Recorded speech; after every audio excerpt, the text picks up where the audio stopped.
Hey Siri, play the best podcast on iTunes. Okay, playing One Little Spark podcast.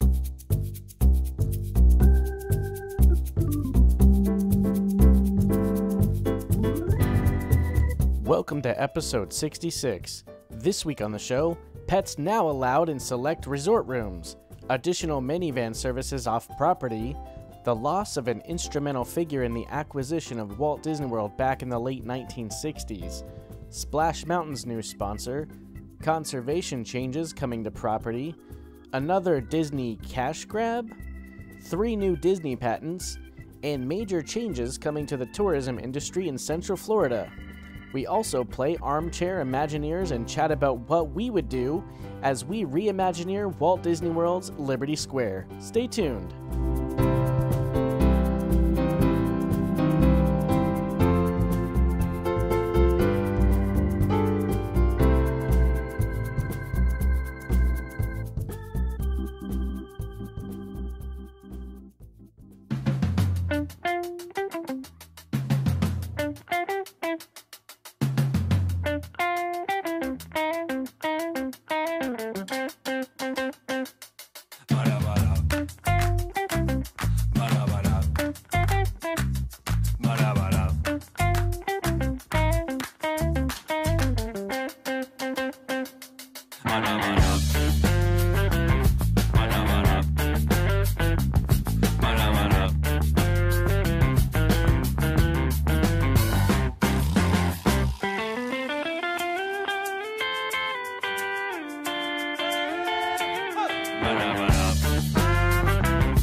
Broadcasting from the Dreamport.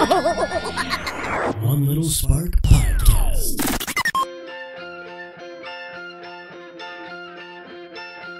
Welcome to the show that brings you the latest Disney news, rumors, and opinions, immersive in-park audio, ride-throughs and happenings, and interviews, attraction histories, and fun top 10 lists. Your one stop for all things Disney. One Little Spark Podcast. And now your hosts, Rich and Joey.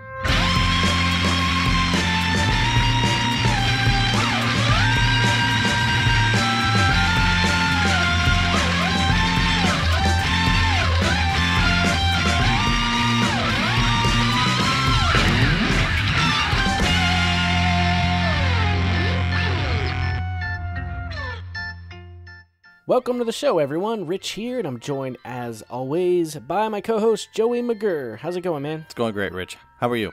Awesome. We have both been really busy lately, so I actually want to know all about your trip. We haven't talked in, weeks, feels like. So I want to know about your trip. Well, I don't think it has. It's been at least 2 weeks because I just got back from a 2-week vacation. It was a good trip. We went up to the American Northwest. We have to kind of diversify our Disney vacations. If it were up to me, it would probably be, West Coast Disney trip, followed by an East Coast Disney trip, followed by an Alani trip, followed by maybe a Caribbean cruise on Disney. So we compromise and we go to Disney, and then we kind of do other stuff for a couple of years, and then we go back to Disney. So this was us getting back out to the American Northwest. My wife and I actually went to Seattle 2 years ago to celebrate our wedding anniversary. Shortly after we got back, we found out that some family were going to take an Alaskan cruise, and somehow we ended up getting wrapped up into all of that and decided to go ahead and check it out because neither of us had been to Alaska before, and we took our daughter. We decided to turn it into a little bit of a land and sea, which, I would have never even thought of the concept except for the fact that a lot of the Disney people talk about doing, Disney World plus a cruise, so they call it a land and sea tour. I had no idea these things even existed before I started doing the podcast, and so we flew out to Portland and kind of drove around, went to Mount Rainier, went to Mount St. Helens, went up to Seattle and checked out some of the sights of the city there and showed our daughter, the Space Needle and the Museum of Pop Culture. As you know, I love pop culture, so we had a lot of fun doing that. And then we got on a boat and we went to Alaska. And I got to tell you, that was my very first cruise. And by about day 3, I think we were pretty convinced we were cruise people and started talking pretty heavily on the cruise about, where we're going to go next. Is it going to be a Disney? What cruise line? What do we want to do here? So pretty excited about all that. And I got tons of pictures. I took about 5,000 pictures. You saw many of them, I think, on Facebook from the land portion, but because Wi-Fi was scarce and I used up my roaming data on pretty much the first day that we were in port up in Skagway, I did not post a lot of pictures from the cruise yet, but I'll get around to doing that pretty soon. Yeah, I'm like, wow, I'm jealous. This all looks amazing. And you were in a new place literally every day, it looked like, right? Pretty much, yep. Man, so nice. I've never been on a cruise. I hear nothing but good things. I mean, I actually don't think I've ever heard anything bad besides it's not long enough usually. Yeah, I would say 7 days. It was an 8-day cruise, so 7 nights.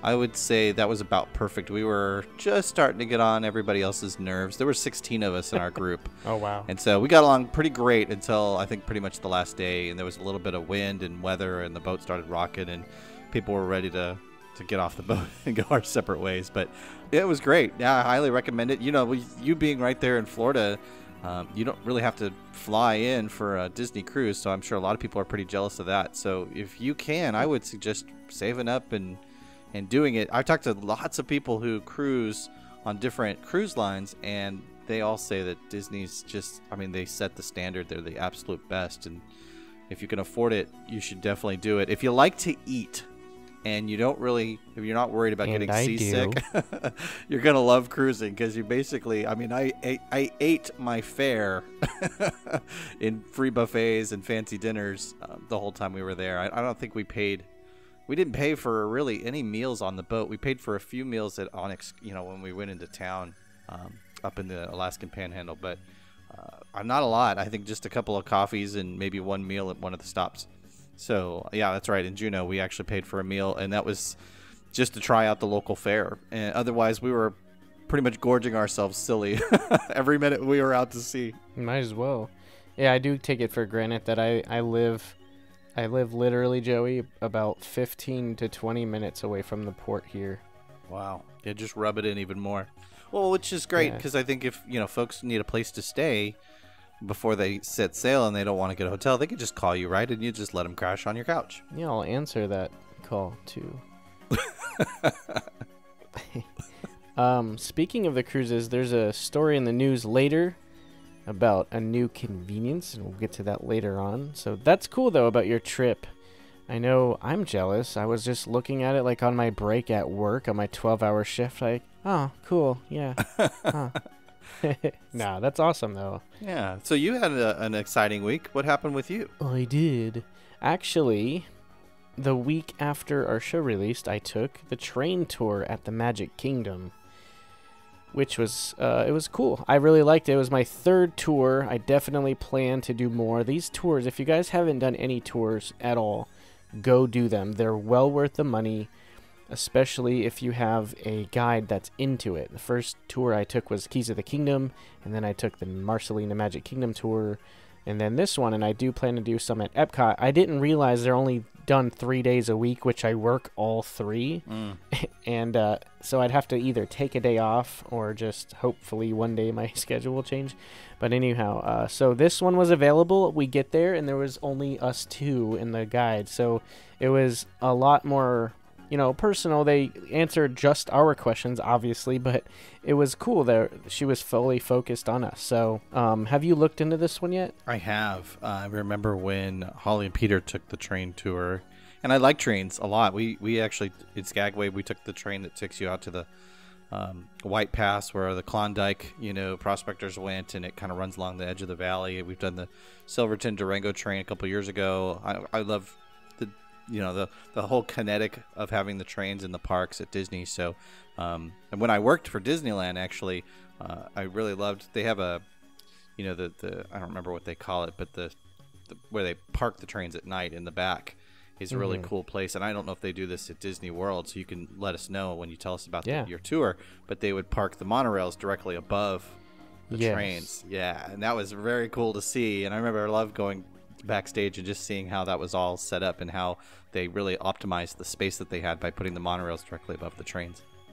Yeah, so what they did was we entered the park, and we weren't allowed to take photos because there were still some utility trucks working on some things way down toward the castle, but it's no big deal. So we got pictures around the hub area, and I think you might have saw the photo I got with the Roy and Minnie statue on the bench. Mm-hmm. It was such a nice shot, and I'm like, yes, I am getting this before all the crowds come in. So what happens here is you show up real early at 7:30. Park opened at 9, and they let in the breakfast people a little bit after that. So you literally are the only people in the park, just you and cast members. So it was a cool moment knowing that it was 2 non-cast member people in the whole park. Yeah, that's it. That alone is worth the admission. Yeah, I've done it at night where I was the last person in the park too, and that's also just such a cool feeling to know that. So we went in there, and we had to wait because what happens, and I'm pretty sure they do it probably at the other Disney parks with trains, but they actually walk the entire track every day to make sure there's nothing, branches, trash on the track. And then they have to make 2 rounds with the actual train before any guest can board. That takes quite a while. So in the meantime, she was discussing the history, a little bit of how the trains came to the parks. We boarded, and she was explaining kind of a lot in a short amount of time, so I didn't retain a lot of the mechanical stuff. She was mentioning like the widths of the wheels and how these are smaller portions. They're smaller than what you would normally have on a normal train because it's for the theme park. And then we boarded finally. This is probably like a good 45 minutes after beginning the tour. And we went all the way back to, I think they call it the roundhouse still, even though it's not actually round and it doesn't change tracks. That's just what they call it in the industry. Yes. Something I remember was there's a lot of sayings that come from trains and the history of trains. Something that I do remember, this is really weird, but you've ever heard of the term the real McCoy? Yeah. That actually comes from a part on the train that basically self-lubricates things down below. It was happening where there's 2 people that run the train, the conductor and the fireman, what they call, the guy that kind of climbs out the side. I didn't know this either. And make sure everything is filled. In areas where they have snow, there's this part up top where they fill it with sand, and that kind of pours down onto the track to make it so it has traction. But this guy would lean over, and this is in the old days, and grease up these parts. Well, sure enough, they would lose arms, sticks, and whatever else, canisters. And then they're like, you know what, we should just have an automated thing. Well, it was made by a guy named, I forget his first name, but McCoy was his last name. And what they would do is ask these conductors over time, like, is that a real McCoy or is that a knockoff? Sure enough, the ones at Disney are not real because they're like 100 and something years old, the originals, so they're remade versions of them. So anyway, they still call them that, though, even though it's not the originals. There's some other stuff like came to a screeching halt that was like derived from riding on trains, and there's some other ones I just forget off the top of my head. But that's like kind of fun. So you're right, you do go backstage. It's actually behind where you enter the utilidors, near the fireworks location, and basically across the street from where you get your costumes for Magic Kingdom. Okay. So it backs up, like if you're going toward the Fantasyland station, there's a spot where it branches off, and then you actually back the train in to the Roundhouse, which is, you're right below where the monorail section is. And that was pretty cool to see it. Now, this was kind of neat. They let us take photos, and I posted those to social media. They let us take photos, and we got to go up in the train as well. It was really hot in there, so kudos to those cast members that spent 8 hours in there wearing that hot suit. And I also posted a video of them lighting it, getting ready to go. So if you go on social media, you can check that out. It was really neat to see that. I didn't know that they literally take old fabric, light it on fire, and throw it in there like a fireball to get the train going. It's really, Joey, a modern marvel, even though this is like insanely old. Now, what, like 200 years or something? Train technology. Yeah. And it still, to me, like blows my mind how they figured this out, and we still use them these days.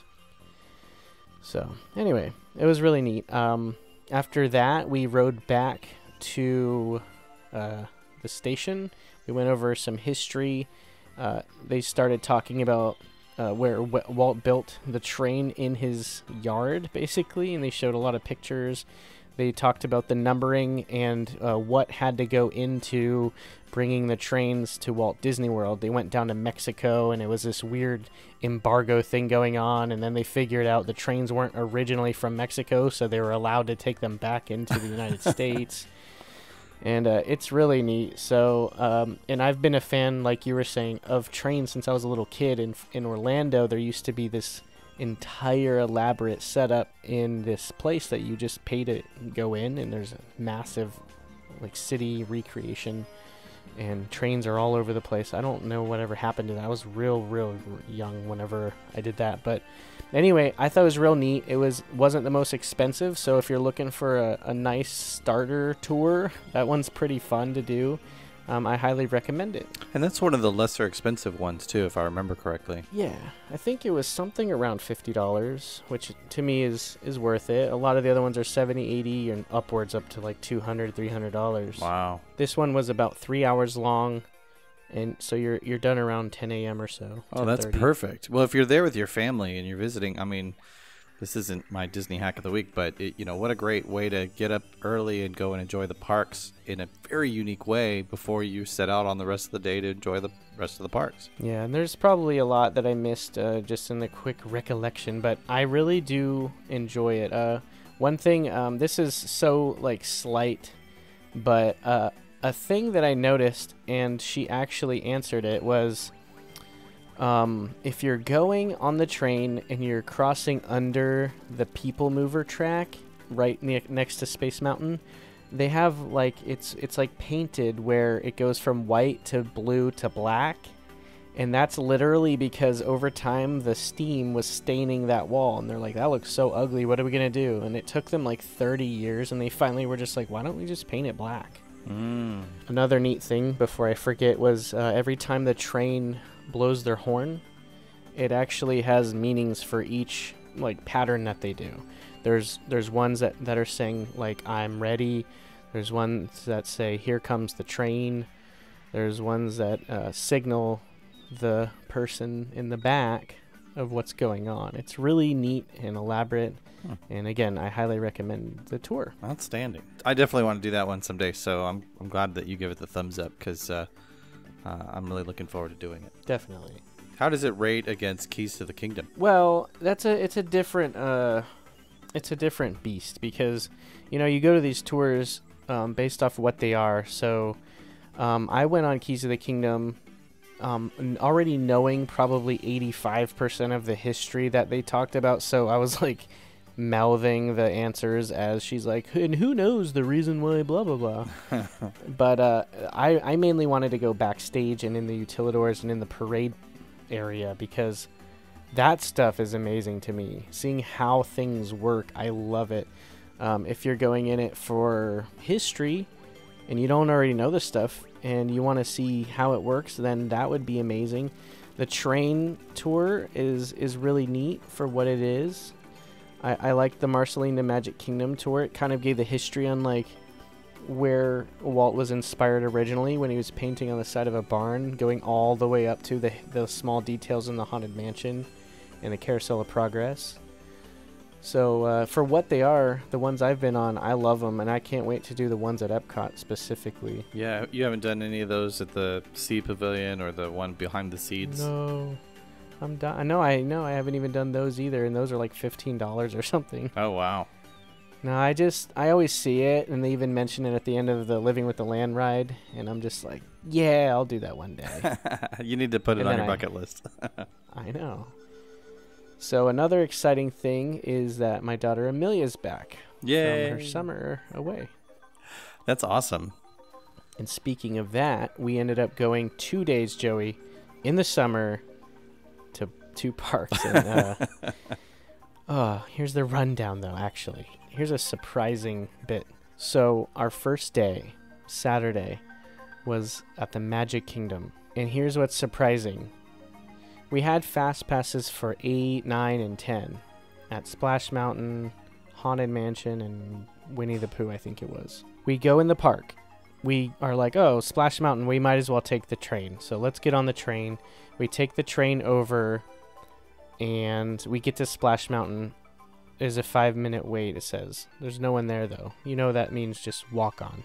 So I'm like, why don't I change this fast pass to after the last one? I'm like, okay. But before that, we look over and see literally no one is on Thunder Mountain. Like, okay, let's just go on Thunder Mountain because that line's going to start building. We walk directly on Thunder Mountain. Literally walk straight through the queue and board. It was awesome. Okay, right? We get out of that. We go straight to Splash Mountain, walk straight through the queue. We get off that. We're like, okay, well, let's just cancel the Haunted Mansion Fast Pass because it's a walk-on also. It's still like 8:15 right now, right?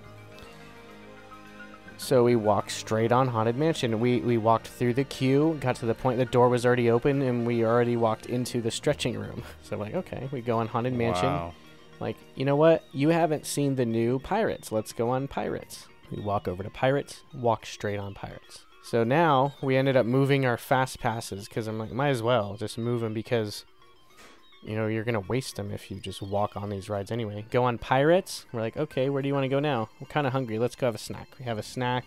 Go to Tomorrowland. Go on the People Mover. We switched the fast pass to Buzz Lightyear. Did that. And then we ended up doing Carousel of Progress and going back to the hotel and taking a 3-hour nap. We come back and we do Winnie the Pooh, It's a Small World. What else did we do? Space Mountain. Wow. This was all in July? This was this past Saturday. We did all this stuff. And Joey, we did Sevendorf's Mine Train. We didn't wait more than 20 minutes. Oh, and Jungle Cruise. We did Jungle Cruise also. Walk on. Walk on, walk on, walk on. We did all these walking on. On a Saturday in July. we did this standby for Space Mountain. Did standby for Sevendorf's. We did not wait more than 20 minutes on anything on a Saturday. And here's what's crazy though. Like the crowds were like low to moderate, I would say. There was like no one there. I'm like, this is like, why do you think that was? it's like one of those flukes, like that off day in that random month that all the parks were like ones, remember? Yeah. It reminded me of that, where there was people there, but like they weren't in the rides. Okay, so that was Saturday. Next day, Sunday, Animal Kingdom. Okay, we already expected it to be 1,000 degrees because it's Animal Kingdom. We start out and we go straight to the Lion King show at 10 o'clock. Always a great show. If you guys haven't done it, then I definitely recommend it. Yeah. From there, we go over to Dinosaur, and this is kind of crappy. We legitimately waited like 45 minutes for that, which I never do, but there were no fast passes. Yeah. That sucked. So after that, we go to ride Everest, and we had fast passes. So we go and do Everest, and I met up with Seymour in the park, and he gave me a little decal thing. I don't know if you guys saw this social media photo, but go check that out. It's pretty cool. So we said hi, and then he went his way, and we continued on. We went to go watch Finding Nemo. We watched about half the show, and it got canceled, like right in the middle of it. It was really awkward. Oh, that's weird. Because they're singing, and they got pulled off stage, and then the music that plays while you're, like, sitting down started playing, and they're like, "We're sorry, this show is canceled." And we're like, what? And then, like, all of a sudden, these paramedics, like, bust through the side door and, like, rush over to where the stage is. And we're like, oh, my God. Like, I wonder if the performer, like, got sick or fell backstage or hurt or something. Turns out, like, hours later, someone, I guess, contacted someone in the show somehow, I guess, and said it wasn't them, it was a guest. But that was weird because we didn't see any guests that were on the floor or anything. So anyway, that was weird. We got out of there, and then we had we had dinner at Satuli Canteen. Waited legitimately for Flight of Passage, Joey. I wanted to kill myself. Oh, how long did you wait? It was like an hour and 45 minutes. And But it's a great line, though. I mean, if you're going to wait in anything.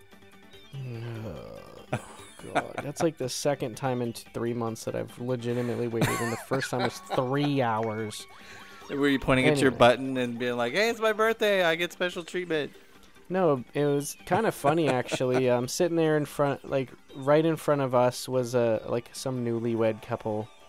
And in front of them was some Spanish couple. And in front of them was this old, you could tell he's like a DVC or something, this old guy with his wife. And they're wearing, like, fanny packs and, like, a long, like, hat and and lanyards and stuff. And anyway, these two kids come up behind, like, excuse me, and I just, like, kind of stood there, and they walked past me, walked past the newlyweds, walked past the Spanish couple, and get to the old guy. This guy's, like, 6'4", big, kind of broad shoulders, and he's like, what? And he bends down, and the kid's like, my family's up there, and he's like, then you go back to the entrance and meet them there. Oh, wow. And, like, all of us look Dang. up, and he's like, but they're up there, and we're waiting. He's like, nah, and he blocks the view, and the kids are like, they're like probably 10 and 11 or something, and they get on their phone, and they're standing like off to the side because everyone's just kind of looking at them, and they start FaceTiming their family. They're like, yeah, no, we're still outside. No, yeah, they won't let us through. And then the guy turned around, and he's like, what the hell? So the kids just kind of stood there, and then the rest of the whole, like, hour and a half, they were standing behind me and just, like, accepting the fact that they couldn't get through. And they ended up waiting the entire time, so they didn't end up skipping. Anyway, rode that. It was amazing, as usual, Flight of Passage. I highly recommend it, but here's a tip, and I know we've talked about it before. Don't go in the morning, because it's always, like, a 3-hour wait. You go later in the day, and you can maybe wait like an hour or so. But anyway, right after that, we went on the riverboat. Or was it the river journey. It was actually a 20-minute wait, but we had fast passes, and disappointing as usual. So let me ask you this. How far in advance did you get the fast pass for Navi River Journey? Like 3 days or so. Okay. So you could still get them a couple days. I hear people say they can get them same day, but yeah, I wouldn't doubt it. I don't personally know anybody who has. Well, because if I were to choose fast passes without Flight of Passage being available, I would choose Everest, Lion King, and the Safari. And if I couldn't get the Safari, or I just wanted to do safari right in the morning anyway because it's kind of slow, then I would do dinosaur. That would be my fast passes because, the safari, if you go at the right time, it's a walk-on. You can go right in the morning, it's a walk-on, and if you go around 5, 6, or 7, or 8 or so, it's a walk-on. And you go in the nighttime safari is great. So anyway, we do the boat ride, do the nighttime safari, A Bug's Life, which is your favorite. Oh, yeah. And then we left. We didn't even see Rivers of Light because it's hot garbage. Well, I mean, if you've seen it twice, you've seen it. If you've seen a clip on YouTube, then it's enough. Oh, it's a little better live than it is on YouTube, I think. But it's worth seeing once. It's not worth waiting for. Yeah. And I don't know if it's worth burning a fast pass unless you go on one of those days where you can get a Rivers of Light fast pass, midday after you've burned through your first 3. But I bet that's pretty rare too, because it's just over a year old. It's not that old, and so a lot of people still haven't seen it. So I don't know, a dining package. Skippable. If you really want to spend the money, if you're gonna eat in the park, you might as well get a better seat for Rivers of Light if you're gonna go see it at all. I think it's worth seeing once, especially since it's pretty much the Walt Disney version, the Walt Disney World version of Light Magic. It's not going to stick around long, so you might as well catch it while you can. So when you guys were mentioning that last episode, I actually went on YouTube and wow, that is a horrible show. So I was working at Disneyland when Light Magic was there. And I was working nights and watched them rehearse the thing over and over and over and over. And then they had it. I don't know if you saw it in the video, but kind of at the end of the performance, because it's part parade, part stage show. They the floats stop and then they have a show in Fantasyland, and then they do it again on Main Street. But they blow out 10,000 tons of confetti. It's just so much confetti.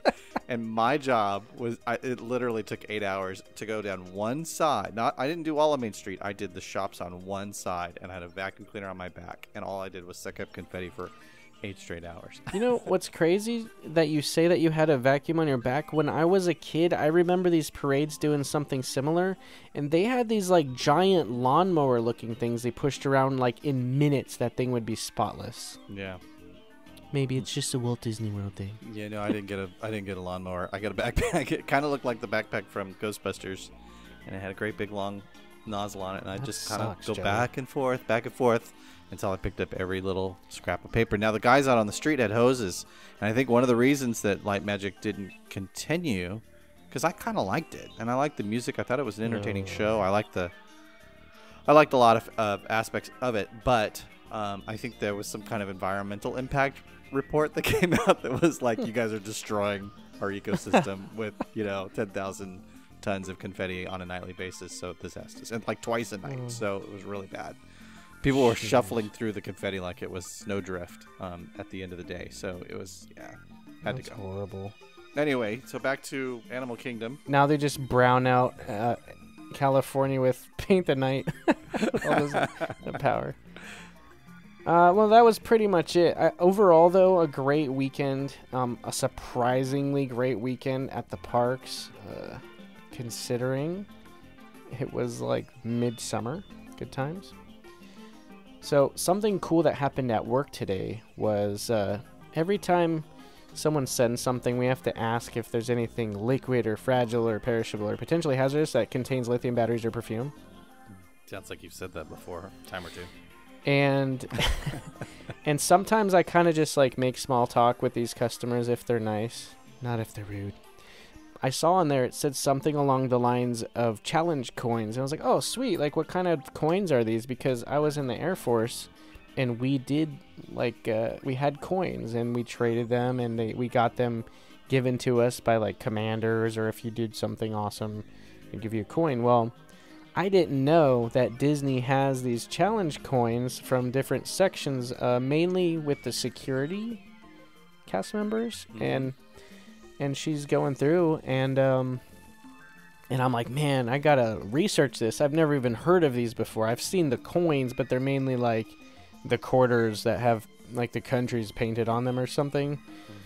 But they're actual those thick challenge coins, and I'm like, this is awesome. So whenever you would get a coin in the military or wherever you're getting one, the way you do it is you go and they shake your hand, and when they shake it, your hand, they hand you the coin. Kind of like So that's passing what a tip in Vegas. Right. Yeah, in Vegas. So what she did though, she's like, well, awesome. I'll have to check out your show, and yeah, check out these coins. And one more thing, nice to meet you, or something like that. And she shook my hand and handed me a coin. It was awesome. And I posted the picture earlier, and you guys can go take a look at it as well. It was sweet. I'm gonna have to research that, and then my bank account will cry. Because I looked that one up, and it's on eBay for like $280. I'm like, wow. And she just gave it to you. Yeah, I'm like, either she screwed up or you should have got her number. yeah, I'm like, can I have some more? I'm a peasant. Can we be friends? No, so I'll definitely keep it though, because it's awesome. I'm just looking at it now and it looks cool. So that was awesome. I'm looking at the picture of it. It looks incredible. And I was looking up what challenge coins were because I'd never heard of them before. And they seem amazing. They're like a marker that identifies somebody as a member of an elite group, and that's why they use them in the military. And the fact that they've got this for the security personnel. I have a really good friend of mine that I worked with at Disneyland. I know I talk about Disneyland all the time, but he his dream was to go to work for the Los Angeles Police Department, the LAPD. And we were working together while he was trying to figure things out, 20 years ago. And today he works in guest services, by the way, at Disneyland. But during the transition between custodial and guest services, he spent some time in security because that was kind of like his dream was to be a police officer. And so that was he could still keep his job at Disney and still kind of protect and serve. And I know he had a really, that was a really special time for him as well. And so the fact that they do this for security personnel, I think is fantastic because I think it is kind of a brotherhood. Also, I think these people do an amazing job taking care of us, so I think it's great that they do that. And I also think it's great that she gave this to you and didn't even know. I mean, did you bring up the fact that it's your birthday week or anything? No, I didn't say anything. I was just like, that's neat, I'm gonna have to look into it. And then she just handed it to me. That's like I didn't suggest like, oh, I wish I could have one. I wasn't like that. I just, she was just really nice. And she's a security guard cast member at Walt Disney World, so that's pretty cool. That's great, it's man. Crazy that she works so far away. And when I say far, I mean 1 hour. So that was awesome. So, Joey, I have some good news. You do? Yes. What is it? Tell me. We have a sponsor now. Well, don't tease me with that one. Actually, I was perusing our iTunes reviews, and we have 2 new ones. What? That's awesome. That's almost as good as a sponsor. We have like 2 new written ones and like 8 normal like 5 stars, which is good. It's awesome. But I like to hear what you guys like about the show. Yeah, but we'll take it. But you're right. I like to read what they have to say as well. So the first one is from Jeanette in NJ, New Jersey, and she writes, "Thank you to Rich and Joey for such an entertaining podcast. How can you go wrong with anything that's related to Figment? From the theme song to the guest, everything is top-notch. Whether you're a Disney obsessed or planning a trip, One Little Spark is a Disney must-do." Awesome. Yeah, that was awesome. I think I know which Jeanette that is, but not sure. Thank you, Jeanette. Yeah, from NJ. From NJ, New Jersey. Right. The next one is by Disney Discussions. Sounds official. Or late night. I don't know. They write, "Great mix of info, interviews, and fun and all things Disney related. You'll love it." Nice. Well, I know the guys over at Disney Discussions. It's a father and son podcast. I don't know them real well, but I've seen some stuff they've posted on Facebook. I think we've interacted once or twice. But awesome. Now that you say that, he did message me the other day on Facebook, and he's like, "Hey, I want," and then he joined our group. And then we chatted a little bit, and he did mention he had a show, and I just put 2 and 2 together with the name, and then you said Father-Son Podcast. So that's awesome. Thanks a lot for that, and thanks for the continual support. It really does mean a lot. If you guys haven't gave us a review, 5 stars are awesome, but even better is a written review, because we like to read these comments, because sometimes we work really hard, and then we put out the shows, and you guys like it, but I like to know what you like about it, what makes you guys smile and keep listening, and what makes you suggest the show to your friends and family and all that. So thank you to those comments. Keep them coming. We love every one of them. Thank you. Joey, I have some exciting news besides the reviews. We have a sponsor. We do not. That's nothing exciting. Well, if somebody wants to sponsor us, I would really love a trip to Florida. So Yeah, just it's saying. a quick little sponsorship. No big deal. Yeah, So this is one of the very few times we ever do this because we don't have a sponsor, but we actually have a prize to give away, Awesome. and I'll explain how to get that prize later in the show. So stay listening. What the prize is a Dreamfinder and Figment Tsum Tsum. I don't know if you've seen those online, but they're kind of new. It's hard to get. I've only seen like 2 at Disney Springs the other day. There was like 10 in the morning at Epcot and then none later in the afternoon. So they're kind of hard to come by. And I know they pull these every now and then. I couldn't even find some of the other ones that were recently released. I asked the cast member. She said they're very popular. They're hard to get. Keep trying back, which I'm not going to keep trying back because it's inconvenient to go to Disney Springs just to check for a Tsum Tsum. If anybody listening is there and they see them, let us know. Yeah. By the way, it's the Wally one, please. Love you. So what this prize is the Dreamfinder Figment Tsum Tsum, and you'll hear about how to win that later on in the show. Now that we're done with the intros after 38 minutes, Joey, Typical. we'll get to the news right after this.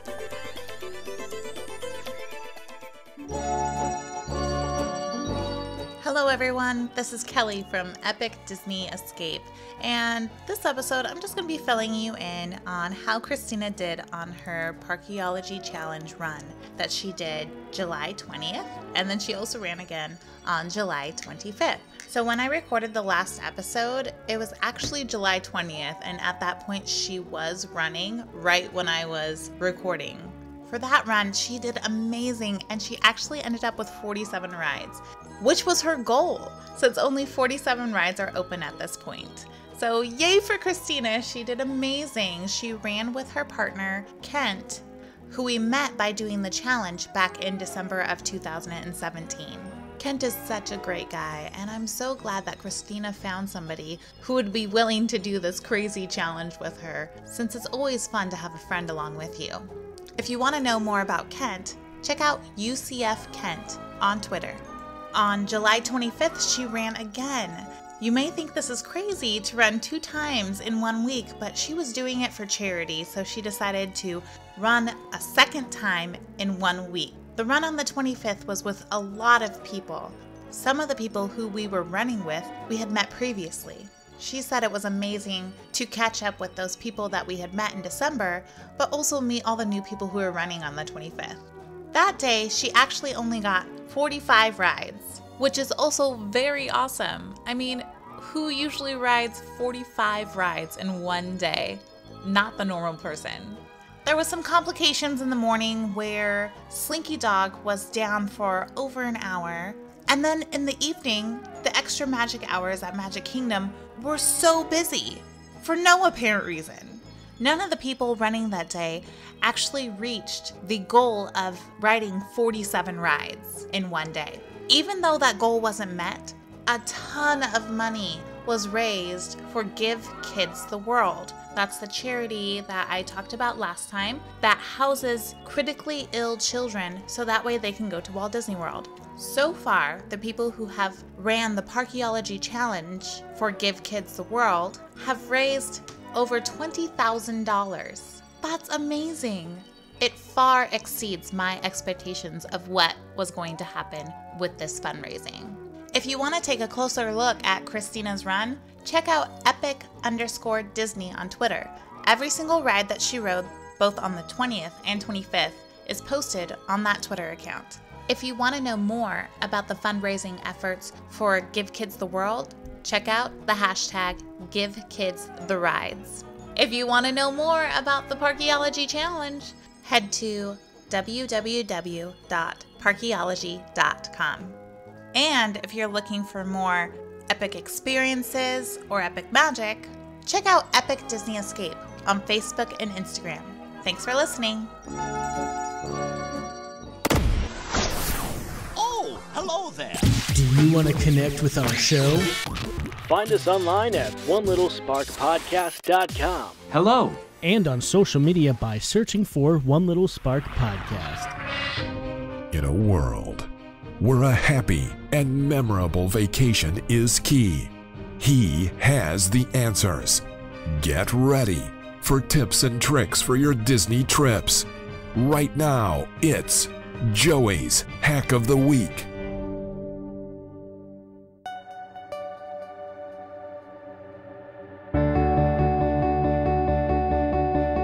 So, Rich, I want to talk about crowd calendars, but not the kind of crowd calendars we've ever talked about before. When you go to Walt Disney World, and I know we're just talking about your trip at the end of July and how, surprise, there wasn't that many people there on a Saturday at the end of July. I mean, a miracle of miracles. I think that was just a God thing, letting you have, a nice birthday weekend without too many crowds at the Magic Kingdom. But when you're planning a trip, it's so important to know what the crowd capacity is going to be. And this is one that I learned about, it's probably been 2 years since I figured this one out. And I don't really share this one that often, but I think it's so important to know. I have a friend, a really good friend of mine, whose daughter is in gymnastics. And he was telling me about his trip to Disney World when I was preparing for my last trip.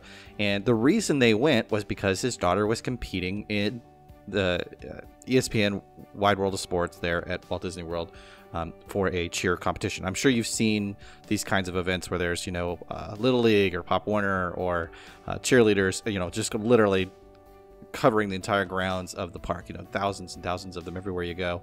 And so the thing to keep in mind is that there are these events they hold. We know about the Run Disneys, and we know about the peak times a year when there's holidays and whatnot to stay away from the parks, but there's these events that go on at the ESPN Wide World of Sports that you need to know about. And when you're planning your trip, you can go to espnwwos.com/events and actually look to see if there are going to be some big events coming up. And I'm there now. I'm taking a look at it, and they have their events listed out. And what's nice is that pretty much most of September, it doesn't look like they have anything really big listed. But right at the beginning of September, around Labor Day, there is a soccer event going on. And then, of course, early October, they're having a cross-country classic. And, some of these events, and there's a lot of them, in the off-season, like December, January, February. So you want to make sure that if you're planning now for a trip in 6 months, 18 months, whatever it happens to be, go take a look and see when there's going to be other events happening that Disney's putting on, with the hope that they're going to fill up the parks and fill up the resorts around these slower times. Because the last thing you want to do is think that going in February is a great time, or think that going in December, right at the beginning of the month, is a great time, only to get there and find out that there are tens of thousands of more people than you were expecting because of cheerleading competitions or a Pop Warner event or something else, Little League or basketball or something that is kind of ruining your vacation. And so that's sort of my Disney hack of the month, I guess. I can't say the Disney hack of the week because we do these twice a month, but the Disney hack of the month would be, go to ESPN Wide World of Sports website, check out the events to make sure that you're not going to be sharing your time at the parks with tens of thousands of families. It seems like tens of thousands of families, but thousands of families that come to these competitions. And sometimes they're a week long. And so you want to make sure that they're not going to be spoiling your vacation. And if they are going to be there and you can't move your dates around, just knowing that they're going to be there might also help prepare you, because sometimes the events, when they happen, people are over at the ESPN Wide World of Sports watching that and not in the parks, and you can start to plan your daily calendar around that as well. Definitely a good idea, because they have those multiple times a year, with even things like the cheerleading one that's multiple times a year, and you're like, okay, they just had it. There won't be one for another year. Wrong. They'll have like parades of cheerleaders, and then you'll be in queue, and they're talking about all the drama in high school and how injured they are and stuff. And about that. So they have a whole bunch, though. They have like band trips and high school trips, and then of course the ever so fun Brazilians that join. That's not on a crowd calendar. But anyway, no, that's definitely a good tip. So thank you for that, Joey. You're welcome. Awesome. Let's get to the news.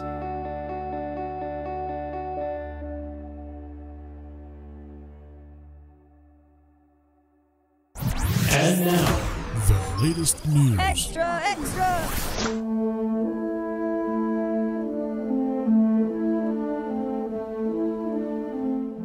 This week in the news, we reported about a month ago that the test for pets to be allowed in rooms on property would be going away. Well, this was reported incorrectly because after getting clarification from other sources, we found out that the test program was ending. That's what it was a test program. And that's ending because it's now permanent. So the test ended and now it's permanent. You can now keep your pets in the following resorts: Art of Animation, Port Orleans Riverside, and the cabins at Fort Wilderness for $50 per night, or for $75 a night at the Yacht Club. So there's that, Joey. So you can take Fifi with you to the Yacht Club. Bubbles the monkey. Yeah, I think it's great. It's interesting, the little switcheroo they pulled on us, announcing that it was ending. But then they waited a couple of weeks to let us know, oh, well, what we meant was the trial run was ending. It's interesting that they were, I think, intentionally vague, and it left us to speculate what it all meant, and that it possibly was something that they were going to do away with because they didn't want to have it anymore, only to find out that we were entirely wrong and speculating because they were being intentionally vague. Yeah, they're like, JK, LOL, we had bad backlash, so we meant the test was ending, you silly goose. Yeah, would you take Bubbles No. the monkey with you and pay the extra $70 when you stayed at the Yacht Club? I'll just leave the dog at home for 7 days. Kidding. I mean, we talked about this with Seymour, right? Like, he even kenneled his dog when he went there. It's a nice facility, and they have a mobile app. You can look at your dog enjoying itself with other dogs. Why would you leave the dog locked up in the room while you're going around the theme parks? It doesn't make any sense. I mean, everybody has a different reason for why they go. It just, whatever. I don't know if it doesn't really change how I feel about the cabins at Fort Wilderness, but probably changes how I feel a little bit about the Yacht Club, because I don't know if I'd want a dog yapping next door while I'm trying to take my midday Disney nap. Exactly. All right, so next in the news, and talking about your cruising affection now that you have, is kind of exciting, Joey. We've seen the minivan service grow over the past basically year. It was like at a resort, and now and then it was at a few, and then now it's at all of them. But now, the minivan service will soon offer transportation to Port Canaveral, over here where I live, and no, you can't stay for free. Another option for guests combining a cruise with their Walt Disney World vacation. The service was previously only for point-to-point transportation on Disney property. Set to begin on September 1st of this year, the service will be offered when traveling to Port Canaveral only, with no return trips offered.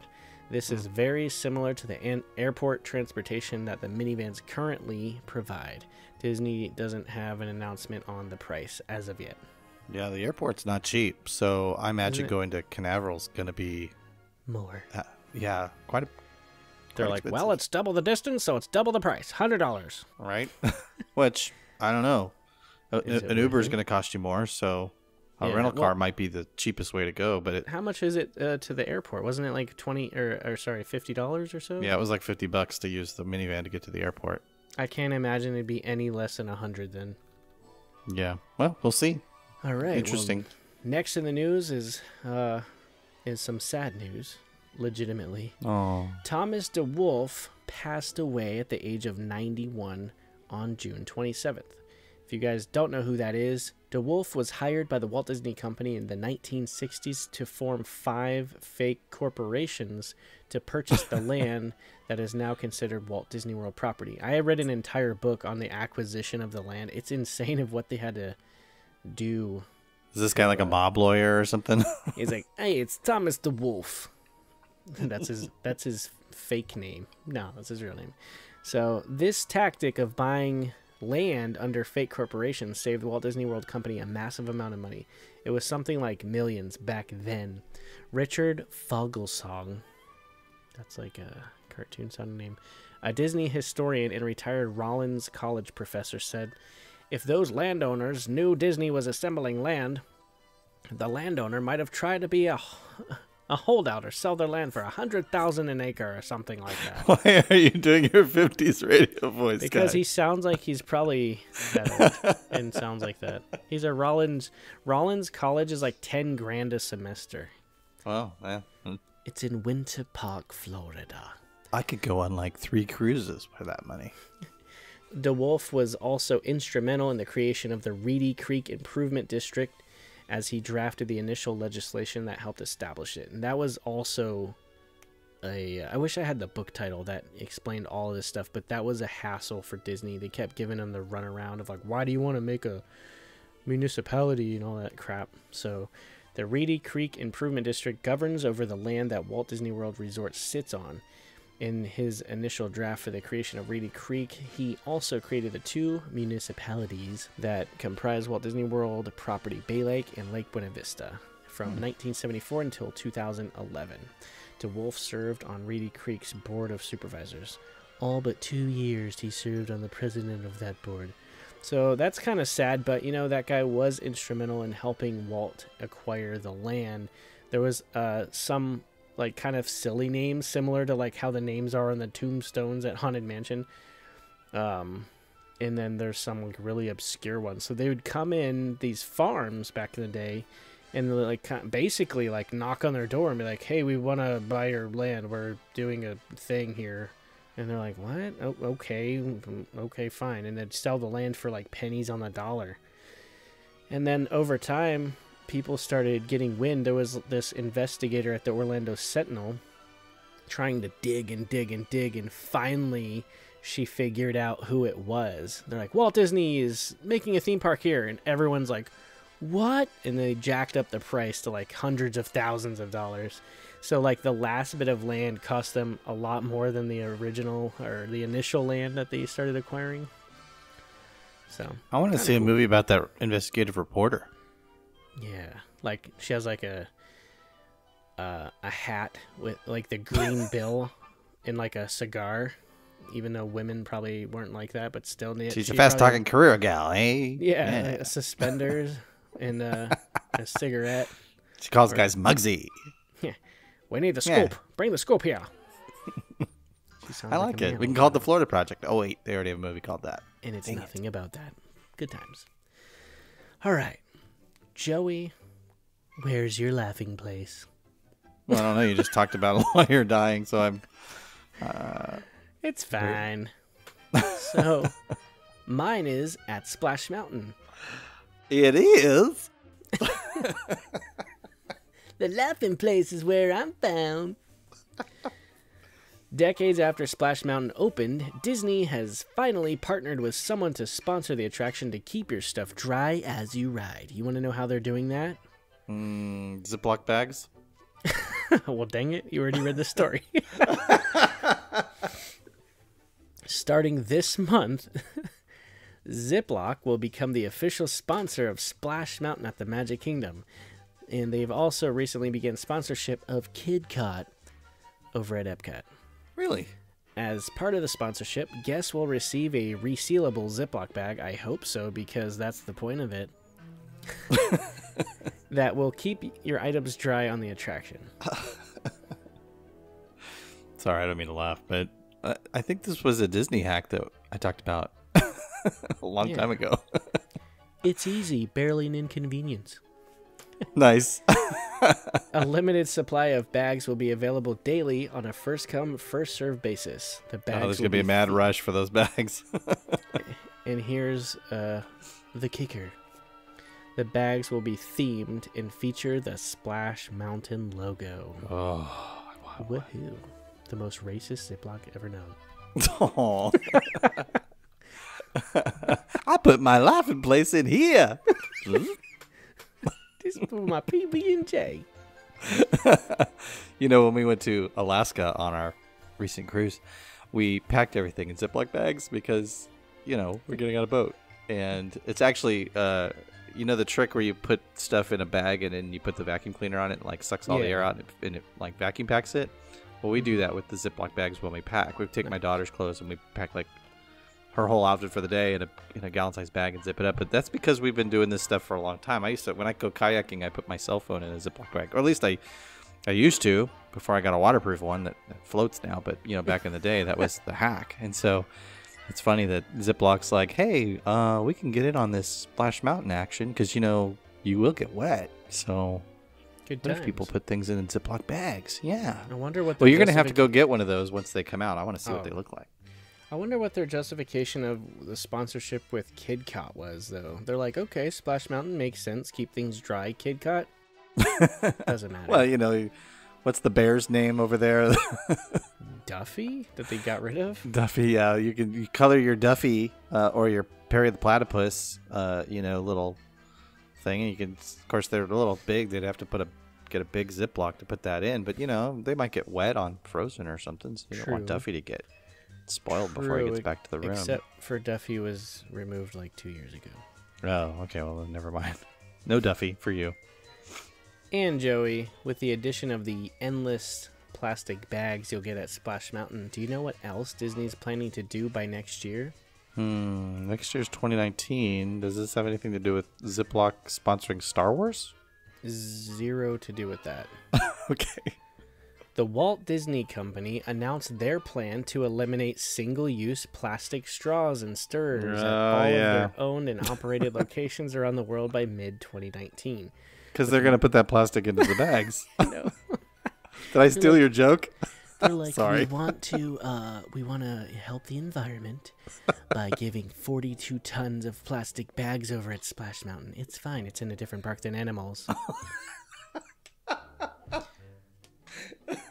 How are we going to balance this out? Oh, I have an idea. Let's take all the straws away.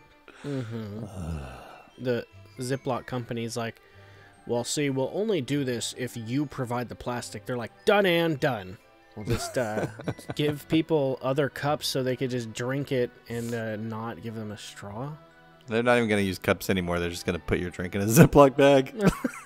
Put your mouth under the tap here. All right. According to Disney, their commitment to stop using plastic straws and stirrers will result in a reduction of more than 175 million straws and 13 million stirrers annually.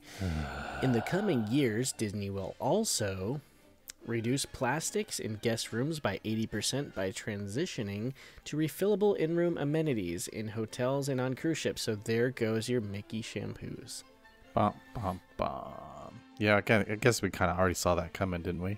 Yeah, like 2 years ago, I think they stopped doing the Mickey-shaped things there. Yeah. They'll also reduce the number of plastic shopping bags used in the park and on cruise ships, giving guests the option of purchasing a reusable bag. While you're buying something, you want to buy something to put that other thing you bought inside it. They'll also eliminate polystyrene cups at their owned and operated locations around the world. Yeah, that's not a bad idea, actually. That stuff does not break down. Right.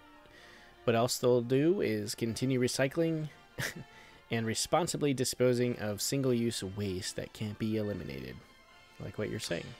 Yeah. When I worked for Starbucks, I estimated that they manufactured 10 million lids a day. God. Well, they're doing the same thing. They're getting rid of the straws. I don't know how in the world you're going to suck down a Frappuccino without a This is straw. a quick question. 10 million lids equals 10 million drinks, and they're like $9 each. That's a lot of money that Starbucks. Oh, they're making money. Yeah. Jeez, God.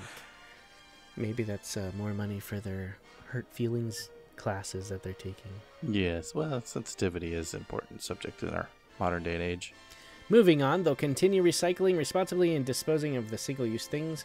Eliminating plastic straws and other plastic items are meaningful steps in our long-standing commitment to environmental stewardship, said Bob Chapek, chairman of the Walt Disney Parks. These new global efforts help reduce our environmental footprints and advance our long-term sustainability goals. I don't know how much I trust Bob Chapek, because he said a lot about what Epcot's going to be doing in the upcoming years, and we're not seeing it. Yeah, Bob. Get over it. I don't know. I trust Bob. He did take away the theater, though, after he so ceremoniously said, you're going to get a theater on Main Street at D23. But mythological monorails. Yeah. Speaking of conservation, sort of, Disney adds another cash grab to Animal Kingdom. Nice segue. 2 all-new Festival of the Lion King signature dining packages are coming to the park. Did you know about that? Yeah, I read about that. Well, we'll tell our guests then that are listening for the first time and never heard about this. Okay. What is this about a Lion King festival dining package thing, Rich? Well, what it is both dining packages, Tier 1 and Tier 2, will include lunch or dinner at Tiffin's restaurant on Discovery Island, where guests will enjoy a world-class 3-course meal that includes one appetizer, one entree, and one dessert, and a choice of wine, beer, or non-alcoholic drink. The menu is seasonal and will feature unique dishes from around the world. Appetizers such as avocado and tomato salad, spiced chickpea falafels, and charred octopus. That's gross. Wait, don't knock it till you tried it. I mean, I'm not going to try it, but I'm not gonna knock it either. So don't knock it till someone else tries it. For the main course, guests can choose from a selection of mouth-watering entrees like Como ramen, shrimp and grits, and surf and turf, which is grilled local beef tenderloin, butter poached lobster tail, Yukon gold potatoes, seasonal vegetables, and Cape Mountain whiskey butter. Or Fort McCoy beef tenderloin with char-crusted beef tenderloin, loaded crushed potato, seasonal vegetables, bacon, sherry vinaigrette, and crispy shallots. I'd need to see a picture. Desserts will include items such as guava mousse, South American ganache, I think that's how you say it, or whipped cheesecake, amongst other sweet dishes. Sounds like I'm back on the cruise. Yeah. Guests will receive special vouchers for a priority seating, reserved VIP seating at Festival of Lion King, along with a commemorative cast photo to capture the moment. The thing I see about this, though, Joey, is I've been seeing a lot of backlash about this taking away fast passes for that. Interesting. So, essentially, they're getting paid for their fast passes. Pretty much. That's why I call it a cash grab. Guests who choose the Tier 1 dining package will enjoy a unique safari tour through the African outback, where over 34 distinct wildlife species seemingly roam free. Wait, isn't that called the Kilimanjaro Safari? Uh-huh. Wait a second. So the show is free. Next, you're going to pay for a mountain tour on a train and see if you could find a Yeti. And you're gonna pay to travel through time and save the dinosaurs somehow by saving one. Not our dino. Wait a second. Okay, so he's like, this is Seeker. We're in your bank account. And anyway, we're gonna go find. Wait, what am I paying for? Because I can just go to Tiffin's. Yeah. It's not like it's Club 33 or something where I can't get in without some kind of special package. Well, here's the reason, Joey, because this tour will be conducted by a special guide, probably wearing plaid, who will guide and take guests through the rugged terrain to see some of the world's most exotic animals and their Probably not. They're probably going to wear a safari costume and drive a big Jeep. Probably. And correct me if I'm wrong, but Festival of the Lion King is not like an at-capacity attraction. I think it's a pretty large space, and you can pretty much get a seat for every show, except for extremely busy days where you might have to wait through one cycle. Yeah, fast passing is like you just spend less time in the line, but you have the same seat. It's weird. Nice. Tour guides will provide fascinating information on the land and its residents for an expedition that won't soon be forgotten, except for the times where you don't see animals. The Tier 1 Festival of the Lion King Signature Dining Package, which includes lunch or dinner at Tiffin's restaurant, priority VIP seating at Festival of Lion King, and a safari tour, is how much do you think? If I had to guess, I'd say in the 70s. $99. No. $49 per child, age 3 and under. What? You know, the ones that don't contain memories, you have to pay $50. You know how much I can eat at Tiffin's for $150? Yeah, 2 charcuterie boards and that's it. Just kidding. Because they're expensive. Anyway, the Tier 2 Festival of the Lion King Signature Dining Package, which includes lunch or dinner at Tiffin's restaurant and priority reserved seating at Festival of the Lion King, is $74 per adult and $29 children aged 3 to 9. Gratuity not included. The Festival of the Lion King Signature Dining Package will be available to book beginning this past week on August 2nd. For dates beginning on August 13th through November 21st of this year, space is limited and reservations are required. All menu items and event experiences are subject to change or cancellation without notice. Wouldn't that be something? You book this way in advance and like the Lion King is down for... Yeah, someone got injured and they're like, oh, no refunds. Oh, well. All right, I'm looking at Tiffin's menu right now. The charcuterie board, which is not easy to say, by the way, is $17. So Yeah. I could have like 3. 10 of those for the price of me and my kid doing this. It is pretty good. I had it at the Geekin' on WDW meetup a couple months ago and a beer flight, and it was pretty good. It's kind of pricey. Nice, I also had something else. I forget what it was. It was like poutine or something, and the charcuterie board and a couple drinks, and it was like $58. I'm like, yikes. Yeah. Yeah, I'm looking at the whole fried sustainable fish, $43. Ooh. So anyway, Yeah. that place is good. I don't know about that package. Just get a fast pass for the Safari and the Lion King and go have lunch at Tiffin's. There you go. There you go. It's really like you're not probably going to get a different experience than what you get just going to those attractions. Yeah, I think that is a package designed to fool people who don't know any better. But I don't know, if you're into packages and you want to dine at Tiffin's, sure. Why more does money, no Tiffin's? problem. Is it ever booked where you can't get a reservation there? Is it No, you that like busy? you like walk in there and they're like, I need to sit, and they're like, go ahead. There's 83 seats available. Okay, interesting. No, I've walked in there every time. Okay, so this week, Joey, I'm always excited to talk about what Disney is up to with these new patents and projects. So this week we have 3 to chat about. One for people who are simple-minded, I guess you can put it. People who Okay. are like, "What's a smartphone?"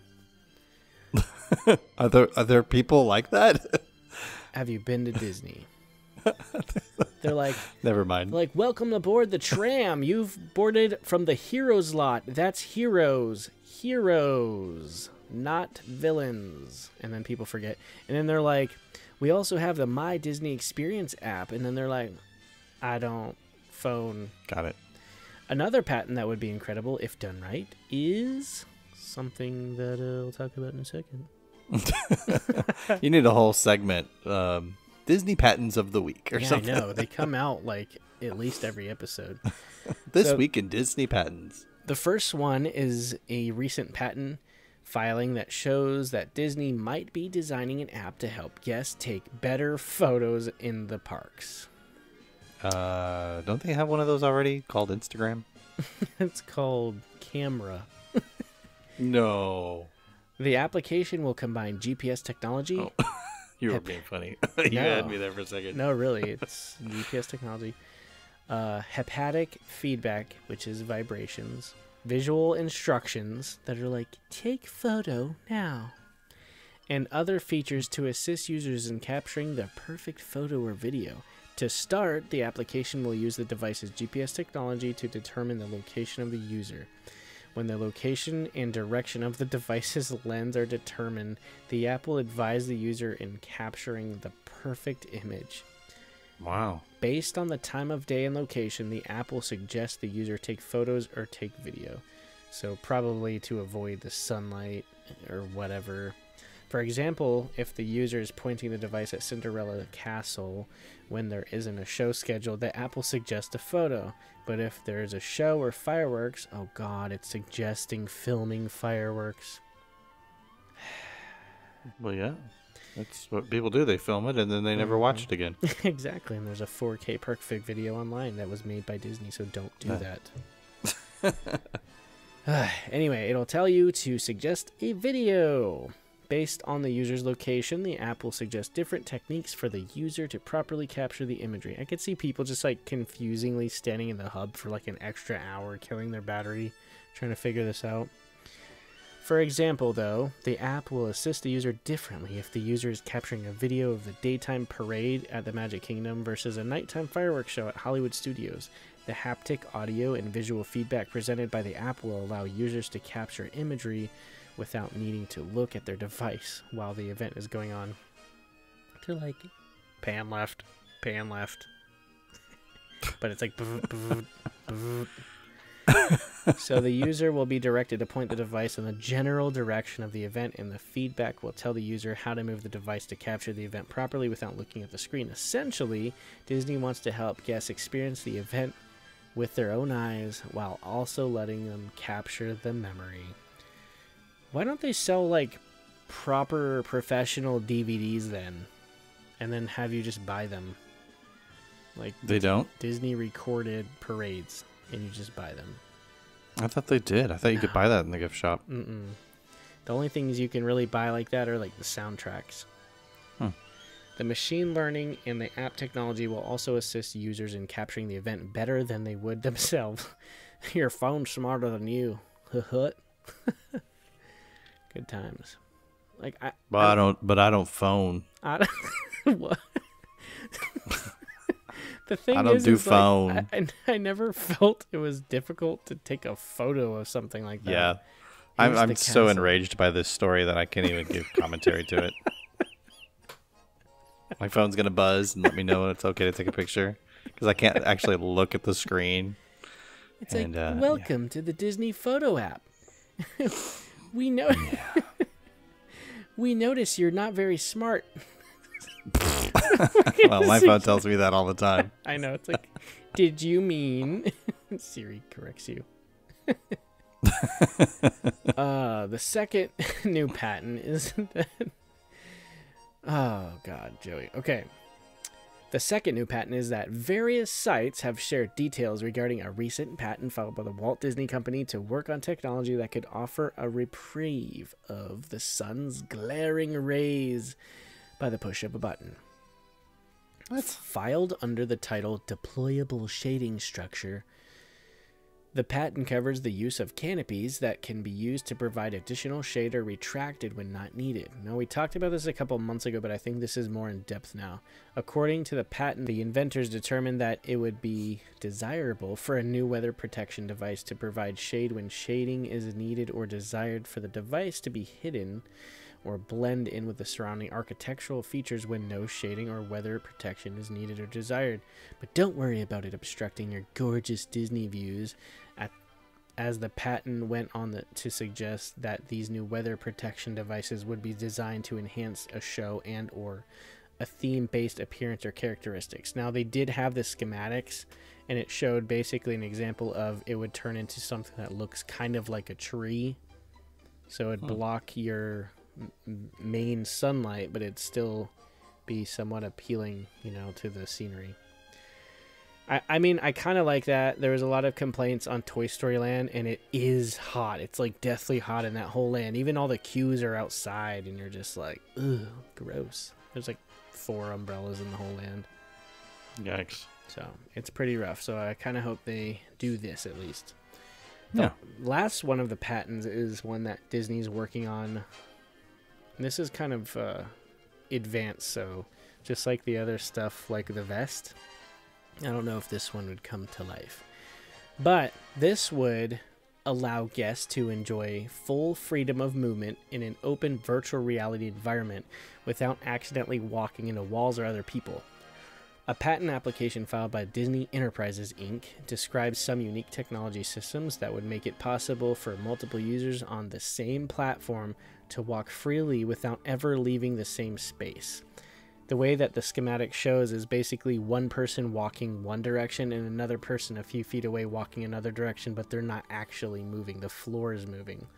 So the patent is titled Floor Systems Providing Omnidirectional Movement of a Person Walking in a Virtual Reality Environment. That's the name. Okay. They couldn't think of anything shorter because it's Disney. And it references previous attempts by others to achieve this goal. Companies have developed systems where a user walks on everything from multiple treadmills to a giant hamster ball, but those all suffer certain problems. They're noisy, take up space, and most importantly, don't allow for more than one person use at a time. The document describes a few solutions to this. A platform of small vibrating plates that could be used. When something vibrates, it affects friction. A walking surface made up of independently working plates could vibrate on and off under a user's feet moving in different axes. The system would be able to increase or decrease the friction as a user steps, catching, quote unquote, the foot with friction or letting it slide over. You'd have to go and kind of look at these pictures because it's insane that they came up with this stuff. The friction would be reduced with vibrations on the z-axis or with ultrasonic transducers on the bottom of the user's shoes. Imagine the confusion on 98% of the guests that would experience this. The floor would be able to subtly move and direct the users in this way, with the tiles slightly changing positions as the user steps in a manner the patent describes as ratcheting or inchworm movements. This would allow the system to control where the users are located in the real world as they walk freely in a virtual environment, keeping them from walking into surrounding walls or each other. So that's pretty crazy. Yeah, that's cool. Kind of like the holodeck on Star Trek or something. Lastly, in some systems, magnets on covered floor tiles, discs, or a treadmill and other user shoes could be used to provide friction or a pulling force to alter direction. The existence of an application does not guarantee the patent's approval, and an approved patent does not guarantee the technology's use. So a lot of these ones that we're talking about may not see the light of day, but you know, Disney kind of thinks of stuff and patents it and then just hangs on to it forever. The document does once again confirm that Disney's increased research into virtual reality attractions, although a statement from Bob Iger has promised that Disney parks will not add VR attractions to their roster in place of traditional ones that may not last forever, because Bob Iger might not last forever, maybe. Well, Bob's definitely not going to last forever, and if guests want virtual reality, you know, Disney's going to find a way to give it to them. Well, yeah, like we would see this technology implemented in separate Disney experiences similar to the Void Hyper Reality Star Wars experience at Disney Springs. Mm-hmm. So they're like, we won't add it to the parks, but we'll add it to Disney Springs. It won't be in the parks, but if you leave the park, it's right there. So, Joey, time for some Epcot love. Recently at the Reedy Creek Improvement District meeting, a budget in excess of $2 million was approved for electrical upgrades for the lagoon. And you're like, what about the lagoon? It's just what about the lagoon, Rich? Sludge. The budget includes $1.8 million for electrical upgrades and another $325,000 for applicable materials. Another $220,000 was allocated for engineering, inspection, and survey work.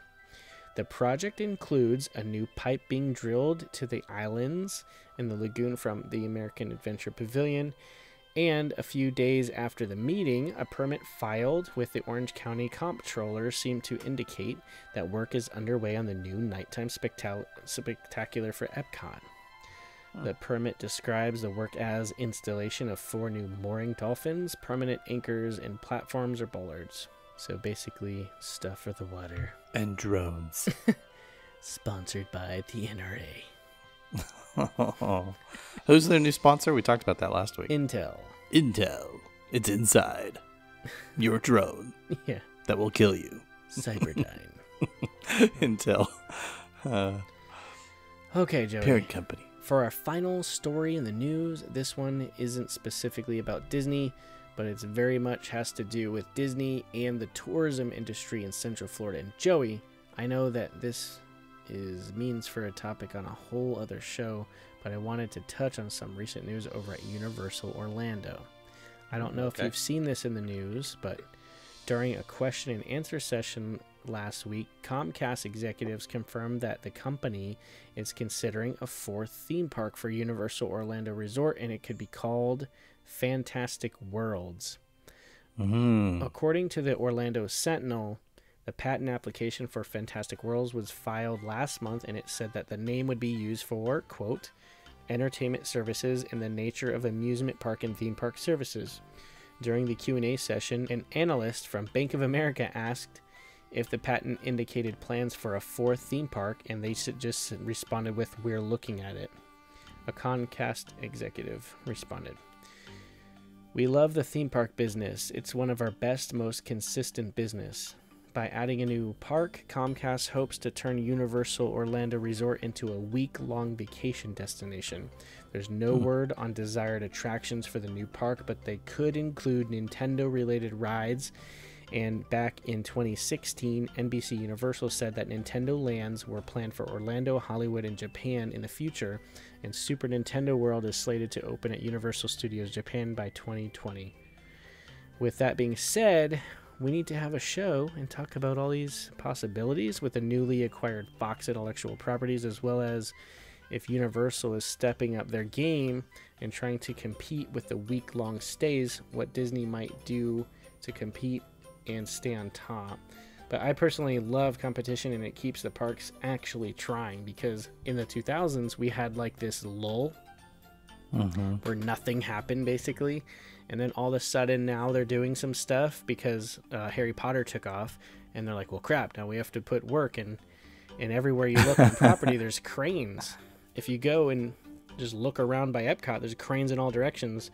Hollywood Studios, over at Epcot, over at the resorts, and that's good. And I think that this is a good thing, and this is definitely, like I said, a whole other show topic.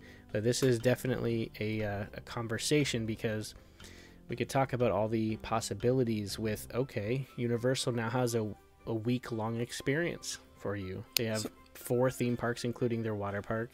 I was going to say, are they lumping the water park in as a theme park? Yeah, they're calling it that. So let's just because if that's the case, then Disney has 6. Yeah, I know. But, it's all marketing. In reality, it's 2 parks and a water park, and then they're talking about a 3rd park and a water park. So, have you been to the water park over there? I haven't. I heard it's actually fun. They had some kinks to work out in the beginning.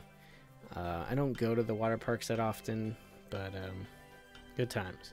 I think that's good, though. I think they should do it, because something that I was thinking the other day is the parks are ungodly packed all the time.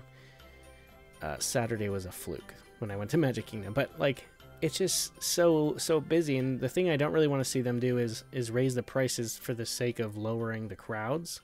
So it's kind of like one of those things where we talked about it, Joey, where you said you don't think that adding another park would lower the crowds at Disney. It would just in turn increase the crowds to Central Florida, which is probably right.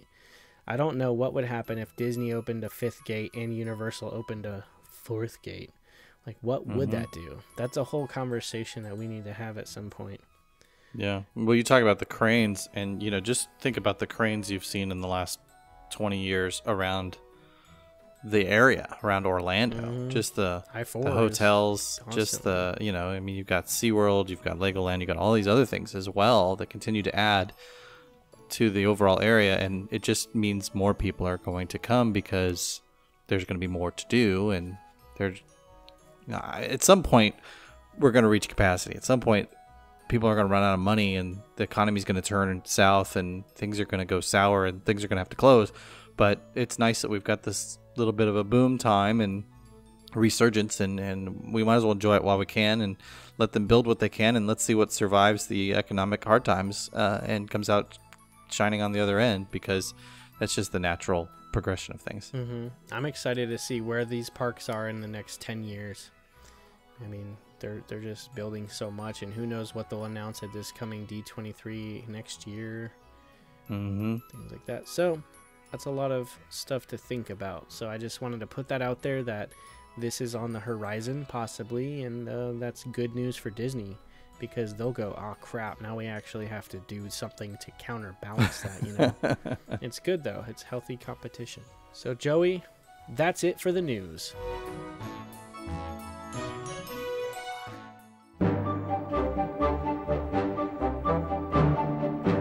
Earlier in the show, I mentioned that there's an opportunity to win a prize. And what that prize is like I said, a Dreamfinder and Figment Tsum Tsum.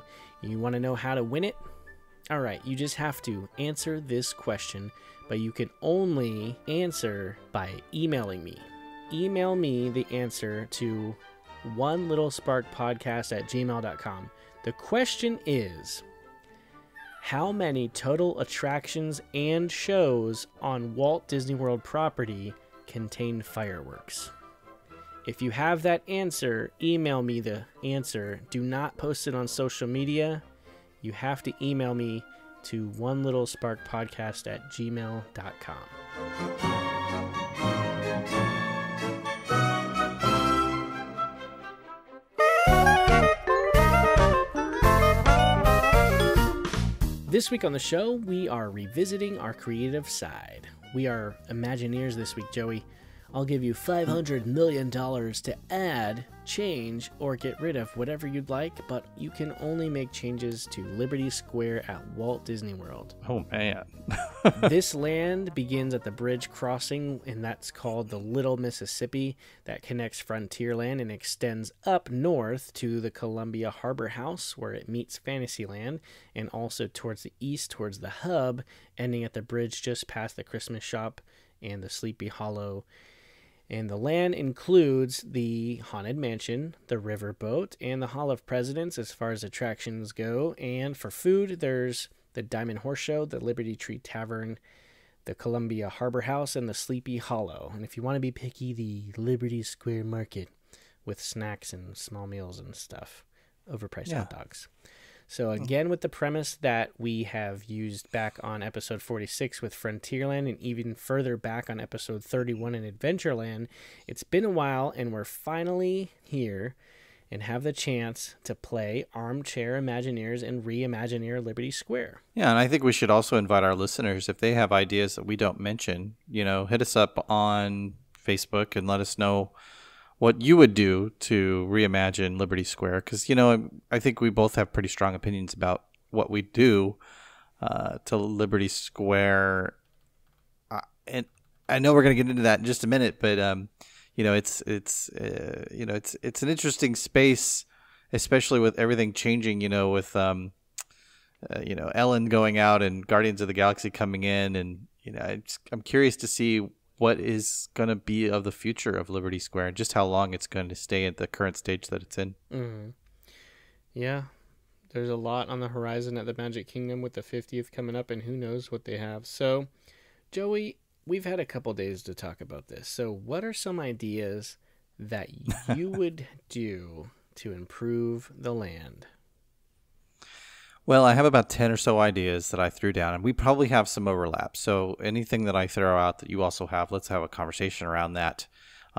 Some of them were just kind of silly because, frankly, what do you do with Liberty Square? It's kind of the more serious, darker side of the Magic Kingdom, right? You got a Haunted Mansion over there, kind of serious, kind of dark. You got presidents, kind of serious, kind of right? Dark, even the Liberty Bell, as much as I love it, it's not a really, it's not Splash Mountain, right? It's not Carousel of Progress. It doesn't have kind of a silly side to it. And so, it's kind of interesting. One of the things I would definitely do is introduce the Nightmare Before Christmas Haunted Mansion overlay that they have out in California. I understand that one of the reasons they don't is because logistically it doesn't make sense to do it in Florida. It had something to do with European tourists. I mean, we got to stop making that an excuse. We sell way more movie tickets to people overseas than we do to Americans with American movies.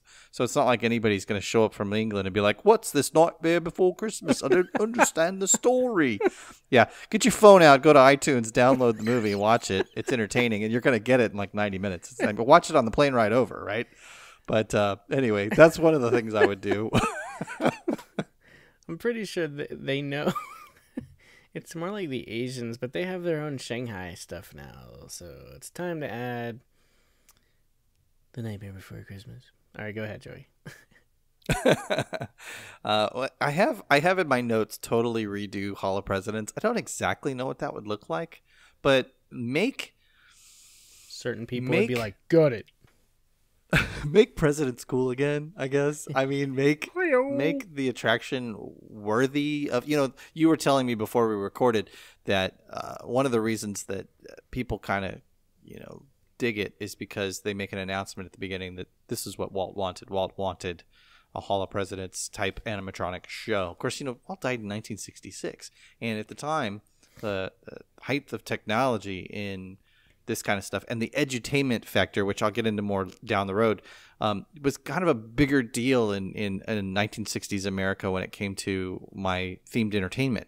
But there's just nothing you can do. So here's a couple of ideas I've got for Hall of Presidents. Take the presidents, all 45 of them, and make them all meet and them. greets. Make them what? Make them all meet and greets.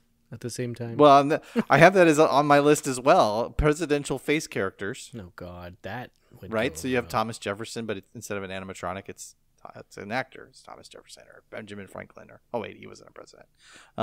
Yeah. Clearly, I went to school and learned my histories. But having a John Adams or having a James Madison or whatever. Funny story, real quick. My daughter's name is Madison, and when she was 6, we went to Disney World and we were watching the Hall of Presidents show, and the James Madison character stands up and says, "I'm James Madison," and she looks at me and her mouth opens up wide. She says, "I'm named after a president." Nice. Anyway, so my first thought was Muppetize. They already have the Muppets outside, so why don't you stick Muppet heads on the bodies? I know it's a little irreverent. I get that, but it's Disney and it's themed entertainment. Let's have a little fun here. Let's Jim Henson's Muppets present the Hall of Presidents. Let's have a little, irreverent fun with this whole thing so that we can get over all of this serious, like I am Bunsen Honeydew. PC garbage. Bunsen Honeydew, build that wall. Build the wall. Yeah. Build that wall. Beaker could be George H.W. Yeah, it's all a whole bunch of meeps and everything. We can have some fun with this, right? But you can still have the two old cadre guys like heckling the presidents, right? Waldorf.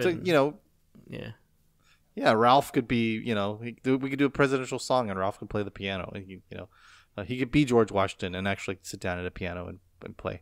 Animal could be, John Kennedy or something. Let's have a little fun with this thing, right?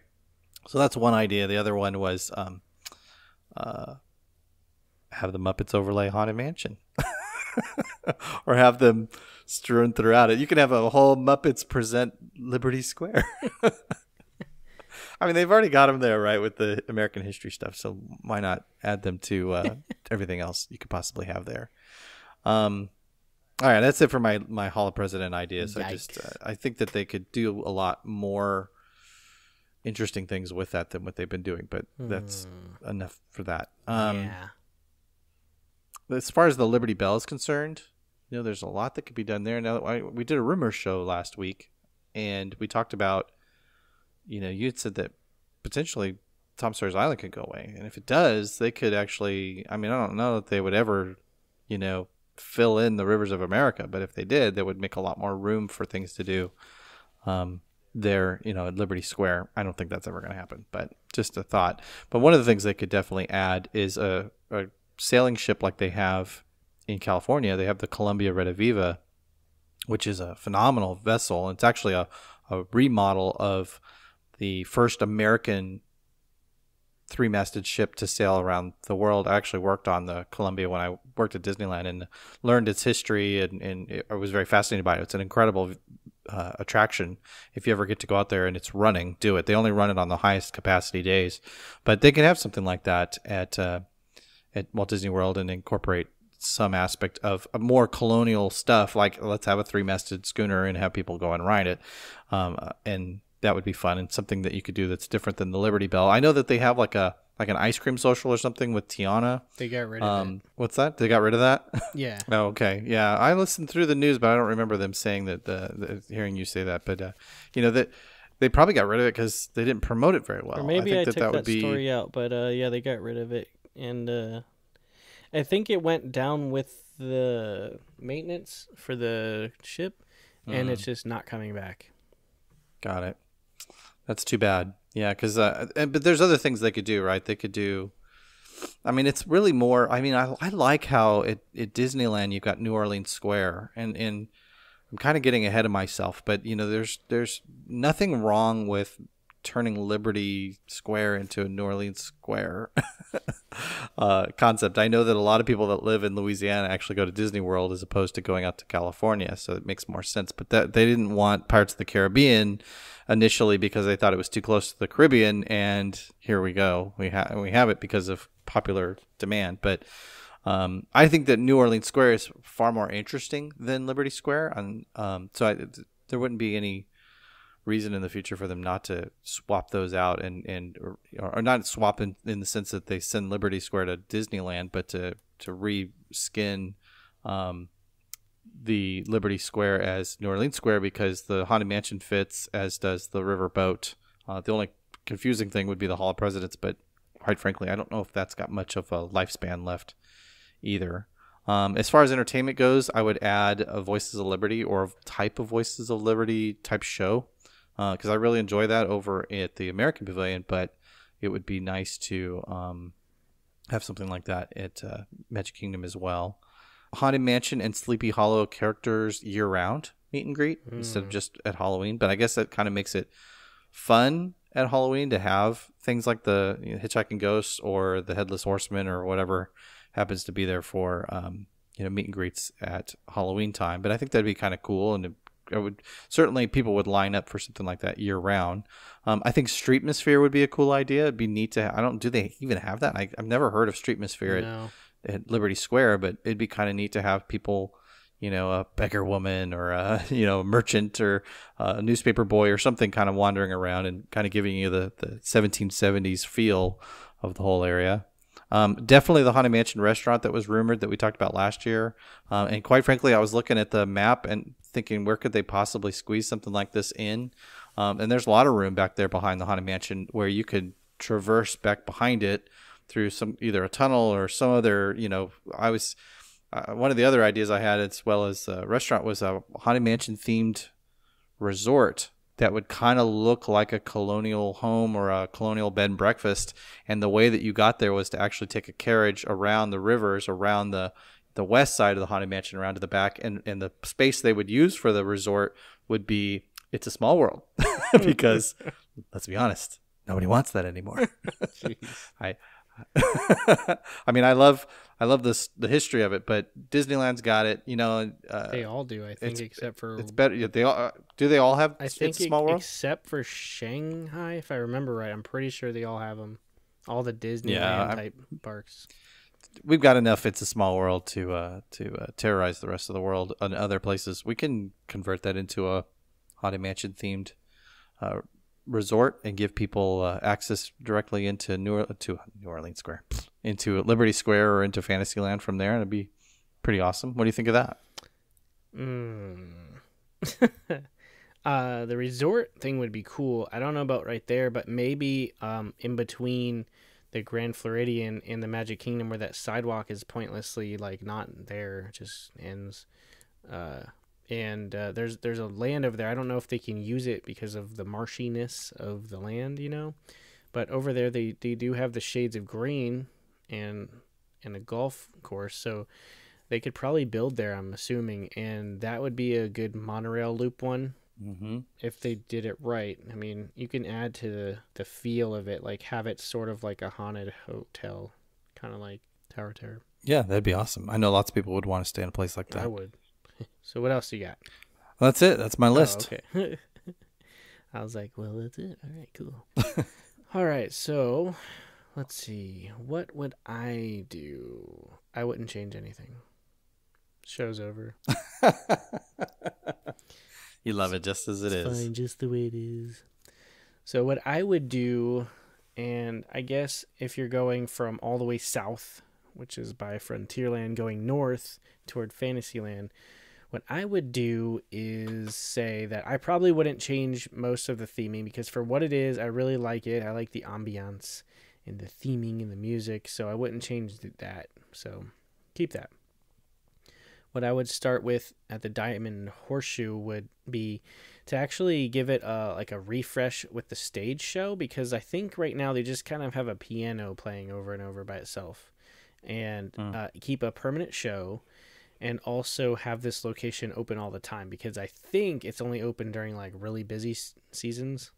Liberty Tree Tavern, I've been there once, didn't care for it.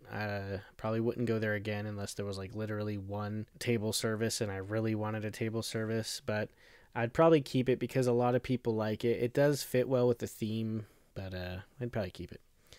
What I would do with the riverboat is actually restructure its facilities to offer some sort of dinner cruise and have the boat slowly circle the rivers of America, kind of over the course of an hour. What's the place in the land that rotates? I'm like mind blanking right now. Yeah, it's I know this too. I just ate there last time I was there. What is that called? Hold on, I got the map open. Zipping over to Epcot. How do I not remember that? Garden Grill. God, I got it. At Garden Grill, it takes an hour to rotate the whole thing, you know? So if they maybe made it like an hour-long dinner where by the time the hour's up, you're back at the dock. And I don't know how it would work if people wanted like to get off, but they would have to also add like restrooms and like a kitchen setup unless they pre-cooked everything, you know what I mean? Yeah, they would probably pre-cook and then bring it over. You would probably pre-order too. Right. You would have your order selection already made. Yeah, but that would be, and they could do a half hour. It doesn't have to be a full hour. That would be pretty awesome. I would pay for that. Another thing they could do is maybe have like a buffet sort of setup where you kind of just go and get what you want and go sit back down at your little table. See that scenery though at night is really, really pretty. And it's super calm on the water, and it has like nice reflections and everything. And you can also like watch the fireworks possibly if they timed it right. So I think that. Yeah, well, and the lighting on the boat is fantastic, and back there behind everything, where it gets nice and dark, where the train goes by, that would look fantastic. So moving over to the Haunted Mansion, and this is gonna get me a lot of heat. So what I would do, and I've been thinking about this over the past couple days when we were thinking about doing this episode, was I'd actually like to see a major refurbishment to improve the attraction, because a lot of people look at the Haunted Mansion like they do It's a Small World and Peter Pan and the Carousel of Progress and Pirates, where a lot of people are like, don't touch it, never change a thing. But every time I ride the Haunted Mansion, it's like I love it because of the theming and the story, but every time I ride it, I'm like, this is so old. And like the effects are so simple and they work, but I really kind of wish there was more to it. Like maybe slow down the Doom Buggies and add more or something. But I kind of wish they would improve the effects, the story a little bit, like adding to it, because there's a lot of like fan theories and deep history, but it's like through word of mouth rather than through the queue and the attraction. So that's what I would do. Have it redone. Yeah, I'm on board with that. Maybe not even like a full story redo, but like redo the same things, but in an updated modern age technology way. Maybe some more projections to give it a little bit more of a realistic feel. Okay, the other idea I had was exactly what you said, because we've spoke about this before, is the Haunted Mansion restaurant.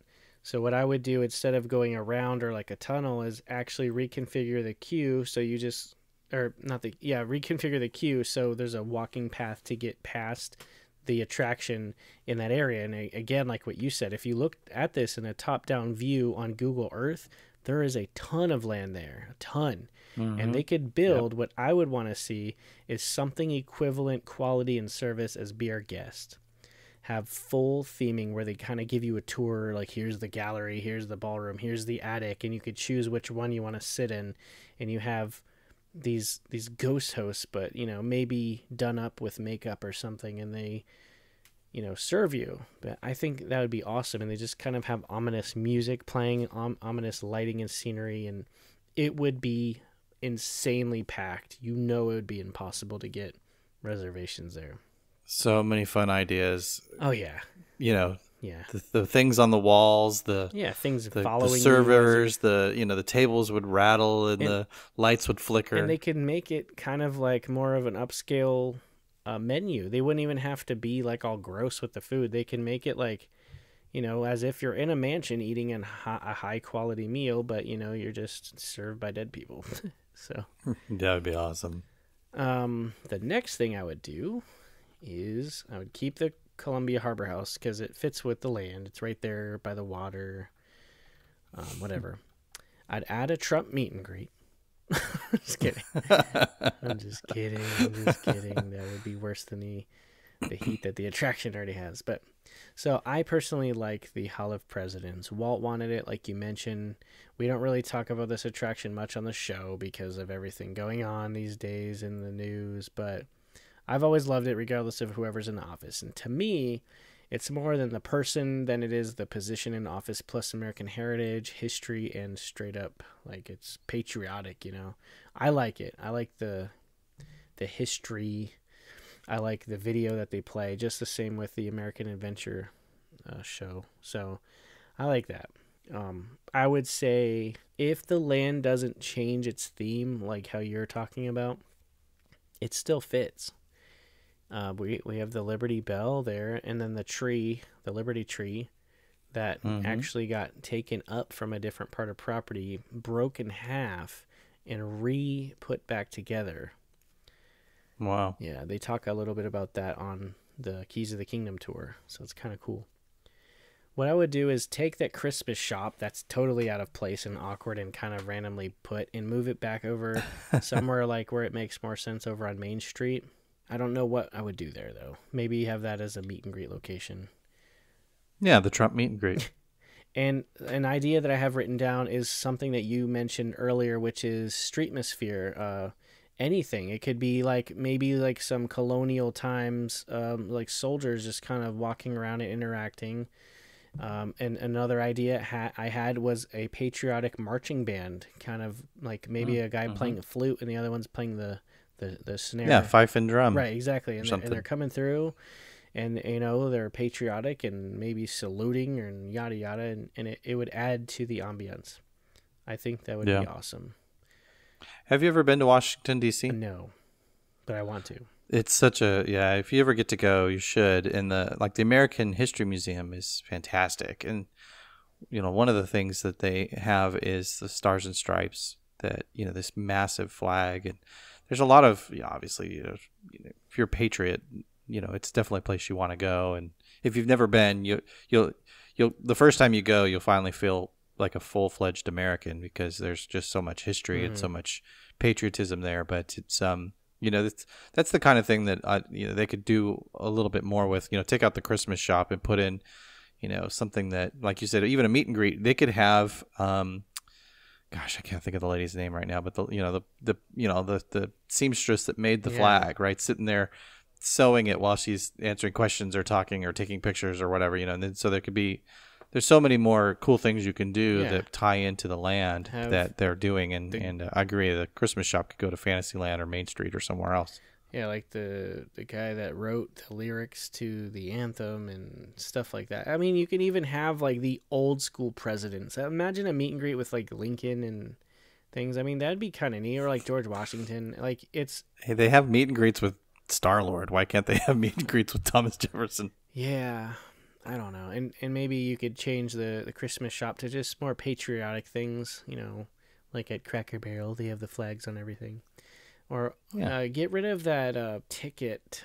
There's like a whole space used just for like updating your annual pass. It's like, way to take me out of the immersion.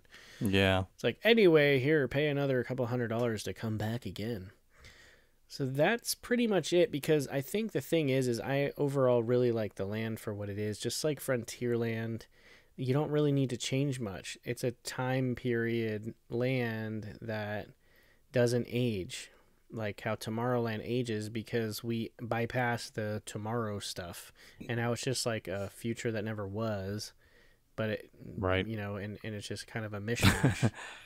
And how quickly it becomes the future that is sort Never of the wanted. past, because now we have all that technology that they have there, and cars that are electric, and Now it's the future we never wanted. Aw, I still wanted Tomorrowland. I still love you. It's crazy because we're getting like from lands that were like, whoa, doesn't need much changing, all the way to like, we're going to need a 3-part episode for this land. Right. Yeah, we're getting to that point. I have a question for you. I know that you're big on edutainment, and with everything that's changing over at Epcot, because it makes more fiscal sense to put in IPs that are going to, you know, create money at the gift shop. Do we still need a Liberty Square at the Magic Kingdom? Well, see, Magic Kingdom, it's like a lot of the IPs aren't really there besides in Tomorrowland, if you think about it. I mean, they redid Pirates. Splash is an IP of a movie that's like shunned, so that's not really, it doesn't really make, that you don't really know that unless you know that, you know what I mean? Like if you were never told that Splash Mountain was an original movie, you would think that those characters were made for that attraction. Because it doesn't tell the story from the film. It's just like a random fun thing. Yeah, it's more about the rabbit, the bear, and the fox as opposed to everything else that's going on with Uncle Remus and everything. Yeah, I mean, even though he's referenced and stuff. But the thing is Magic Kingdom is like a different park to me as far as the IPs go. They do have them, like Fantasyland is all the IPs from the cartoons, but a lot of the other lands is just original content stuff. And I think it still fits because that's what it is, and that's what it's for now. I mean, we were just looking at the teaser for Jungle Cruise today, right? Mm-hmm. So, I mean, we know that's going to probably get some sort of overlay. We know that Jack Sparrow's already been shoved into Pirates of the Caribbean.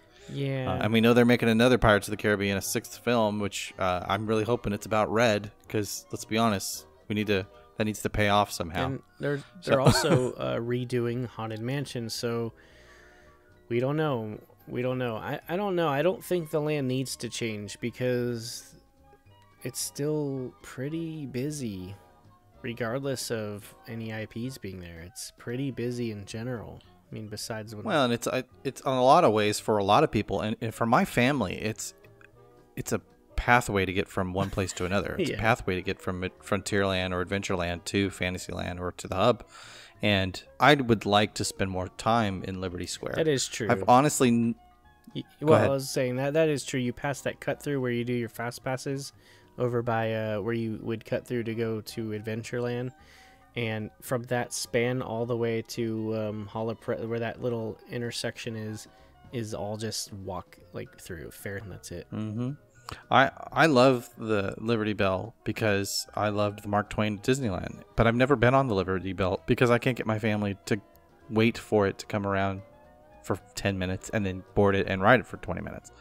I've never stopped and taken a picture of the actual bell that's there that, is on display, the mock of the actual Liberty Bell, and that rings, or would if they put a clapper in it, because, again, I can't get my family to stop long enough for me to snap a picture because they're on their way to Big Thunder or Pirates or Haunted Mansion or somewhere else. Well, the only time I've taken a photo is when they had Patriotic Mickey and Minnie during the DVC event, and that's the only time. Mm-hmm. So you're right.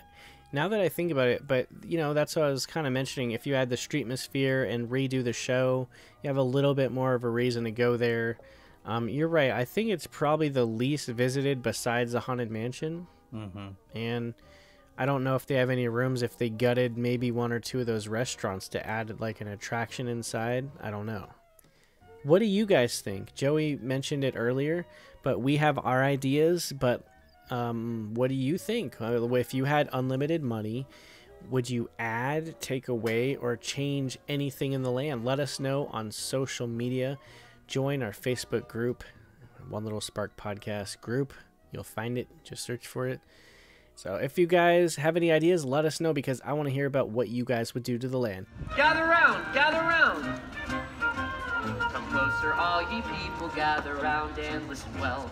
I've got a satchel full of history's greatest tales to tell. Your hair will stand on end with all the history and such. Unless, of course, you're bald like me, in which case, not so much. Hey, Sam. It's Sam Eagle, everybody. Tell us, Sam, what great American story are we sharing today?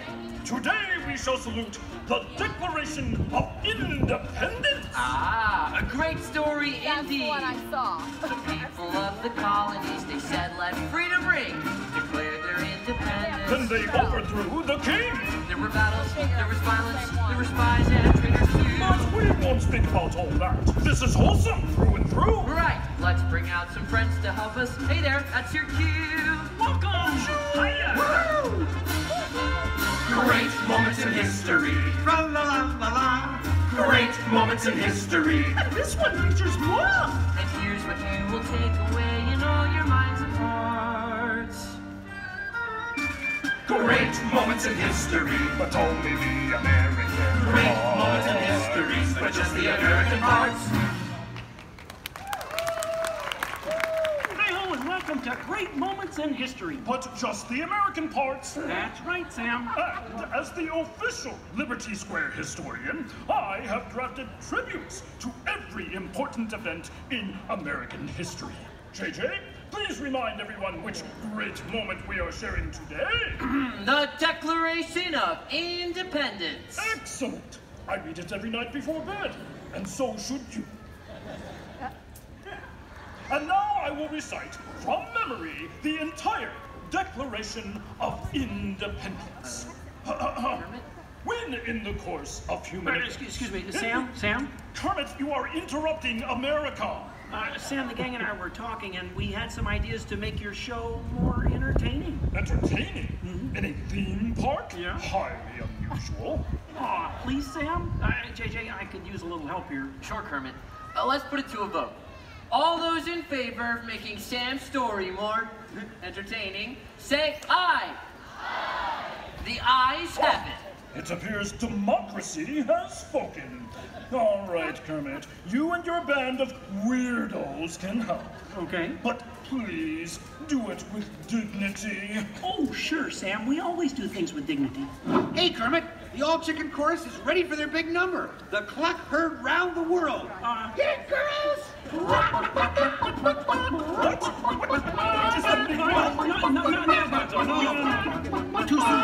Back to the dressing room. Oh, Kermit! What part will Mom be playing in today's performance? Well, Piggy, this is a story about the founding fathers. There's no part for you. No part for moi? Oh, we'll see about that. Sheesh. Okay, places, everyone. Sam, JJ, take it away. All right, friends, what do you say? You want to help us make history? Excellent. Cue the patriotic music. The year is 1776. 1776. We are in Philadelphia. Philadelphia! JJ, why are you doing that? I'm the town crier. Well, cheer up and allow me to continue. The year is 1776, and the Second Continental Congress has convened. Roll call, Thomas Jefferson. Hi-ho, Jefferson here. John Adams. Hey, that's me. And the highly quotable Benjamin Franklin. Ben Franklin here. A penny saved is a penny earned. And if at first you don't succeed, then skydiving is definitely not the sport for you. Let's hear it for your founding fathers. Sam? The delegates are discussing the question of America's independence from England, and there is much debate. That's you guys. Oh, debate. Debate. Point of view. Opinion. Says you. Argument. Point. Counterpoint. Order. I'll take 2 hot dogs with extra mayo. A banana sounds appealing. Will you get on with it? Okay, Sam. Guys, look, let's get down to business. Does anyone have any arguments in favor of independence? I do. Our continued association with England has grown intolerable. King George has altered our government, enforced cruel repression, and abolished our rights. Wow, nice job, Gonzo. How did you remember all that? I stapled it to my arm. Yeesh, that's gonna leave a mark. Okay, now, does anyone have any arguments in favor of England and King George? Boo! Boo! No King George! No King George! Come on, everyone! No King George! No King George! No King George! No King George! Did someone call moi? Piggy, what are you doing here? I told you there's no part for you in this show. Of course there is. After all, who better to play royalty than moi? All hail King George! Piggy, women aren't kings, they're queens. Fine. All hail Queen Georgette! I protest. This is not historically accurate. The king was not at the Congress. You got a bear playing Ben Franklin. And doing a great job at it. Let's hear it for the bear. Go Fozzie, go Fozzie, go Fozzie, go Fozzie, go Fozzie, Guys, go can we Fozzie. continue, please? Sorry. King George, Queen Georgette, you are not a good ruler. Who? What? Yes, you. You mistreat the colonists. You raise taxes. You are drunk with power. You might even say she's intoxicated. Queen Georgette, can't you see? The colonists are angry. We are angry. The colonists are irate. We are irate. The colonists are revolting. We are revolting. Say that again. We are revolting. Sorry. Okay, it's time to vote. JJ, if you please. Sure. All those in favor of declaring our independence from England and Queen Georgette, say aye. Aye. The ayes have it. Let's declare our independence. Queen Georgette, it appears you lose. Wait, what? I lose? Well, sure, Piggy. You see, in the American Revolution, England loses, which means the king, or the queen, loses. Excuse me? It is I, Georgette Washington, and I cannot tell a lie. I look fabulous! Oh, brother. This is a travesty. Nice outfit.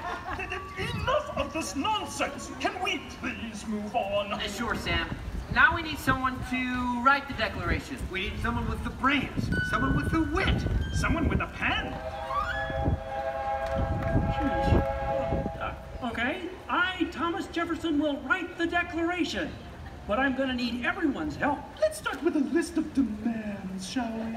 I demand a new cell phone, a big plus. I want a case of rubber chicken. Did somebody say chicken? A case of girl. A case of banana cream pies. This is true. That's it. Let's go, Stalls, a case of He's doing it.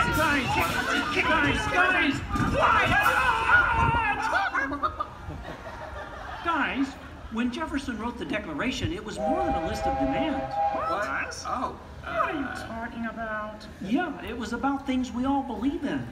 Things worth fighting for. Things that inspired the birth of a new nation. Gee, Kermit, what do you mean?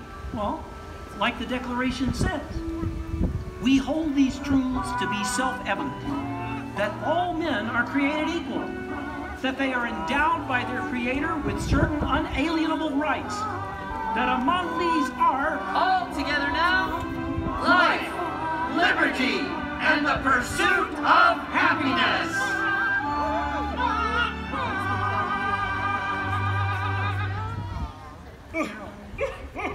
Sam, why are you crying? I thought that was pretty good. It wasn't good. It was glorious. Yeah! Way to go, everyone. Hey, Sam, I guess now you're the town crier. Just ring the bell. Let freedom ring! Great moments in history, the 4th day of July. Great moments in history, we said King George goodbye. And here's what you will take away in all your minds and hearts. Great moments in history, great moments in history, great moments in history. But only the American Great moments in history, but just the American parts. Thanks, everyone. We couldn't have done it without you. And to England, no hard feelings. You're still one of our best friends. We did it! We made history! Thank you all for joining us today. Enjoy the rest of your time here at the Magic Kingdom, and hope to see you again for another great moment in American history. Goodbye, everyone! So long, everybody. So long, everybody.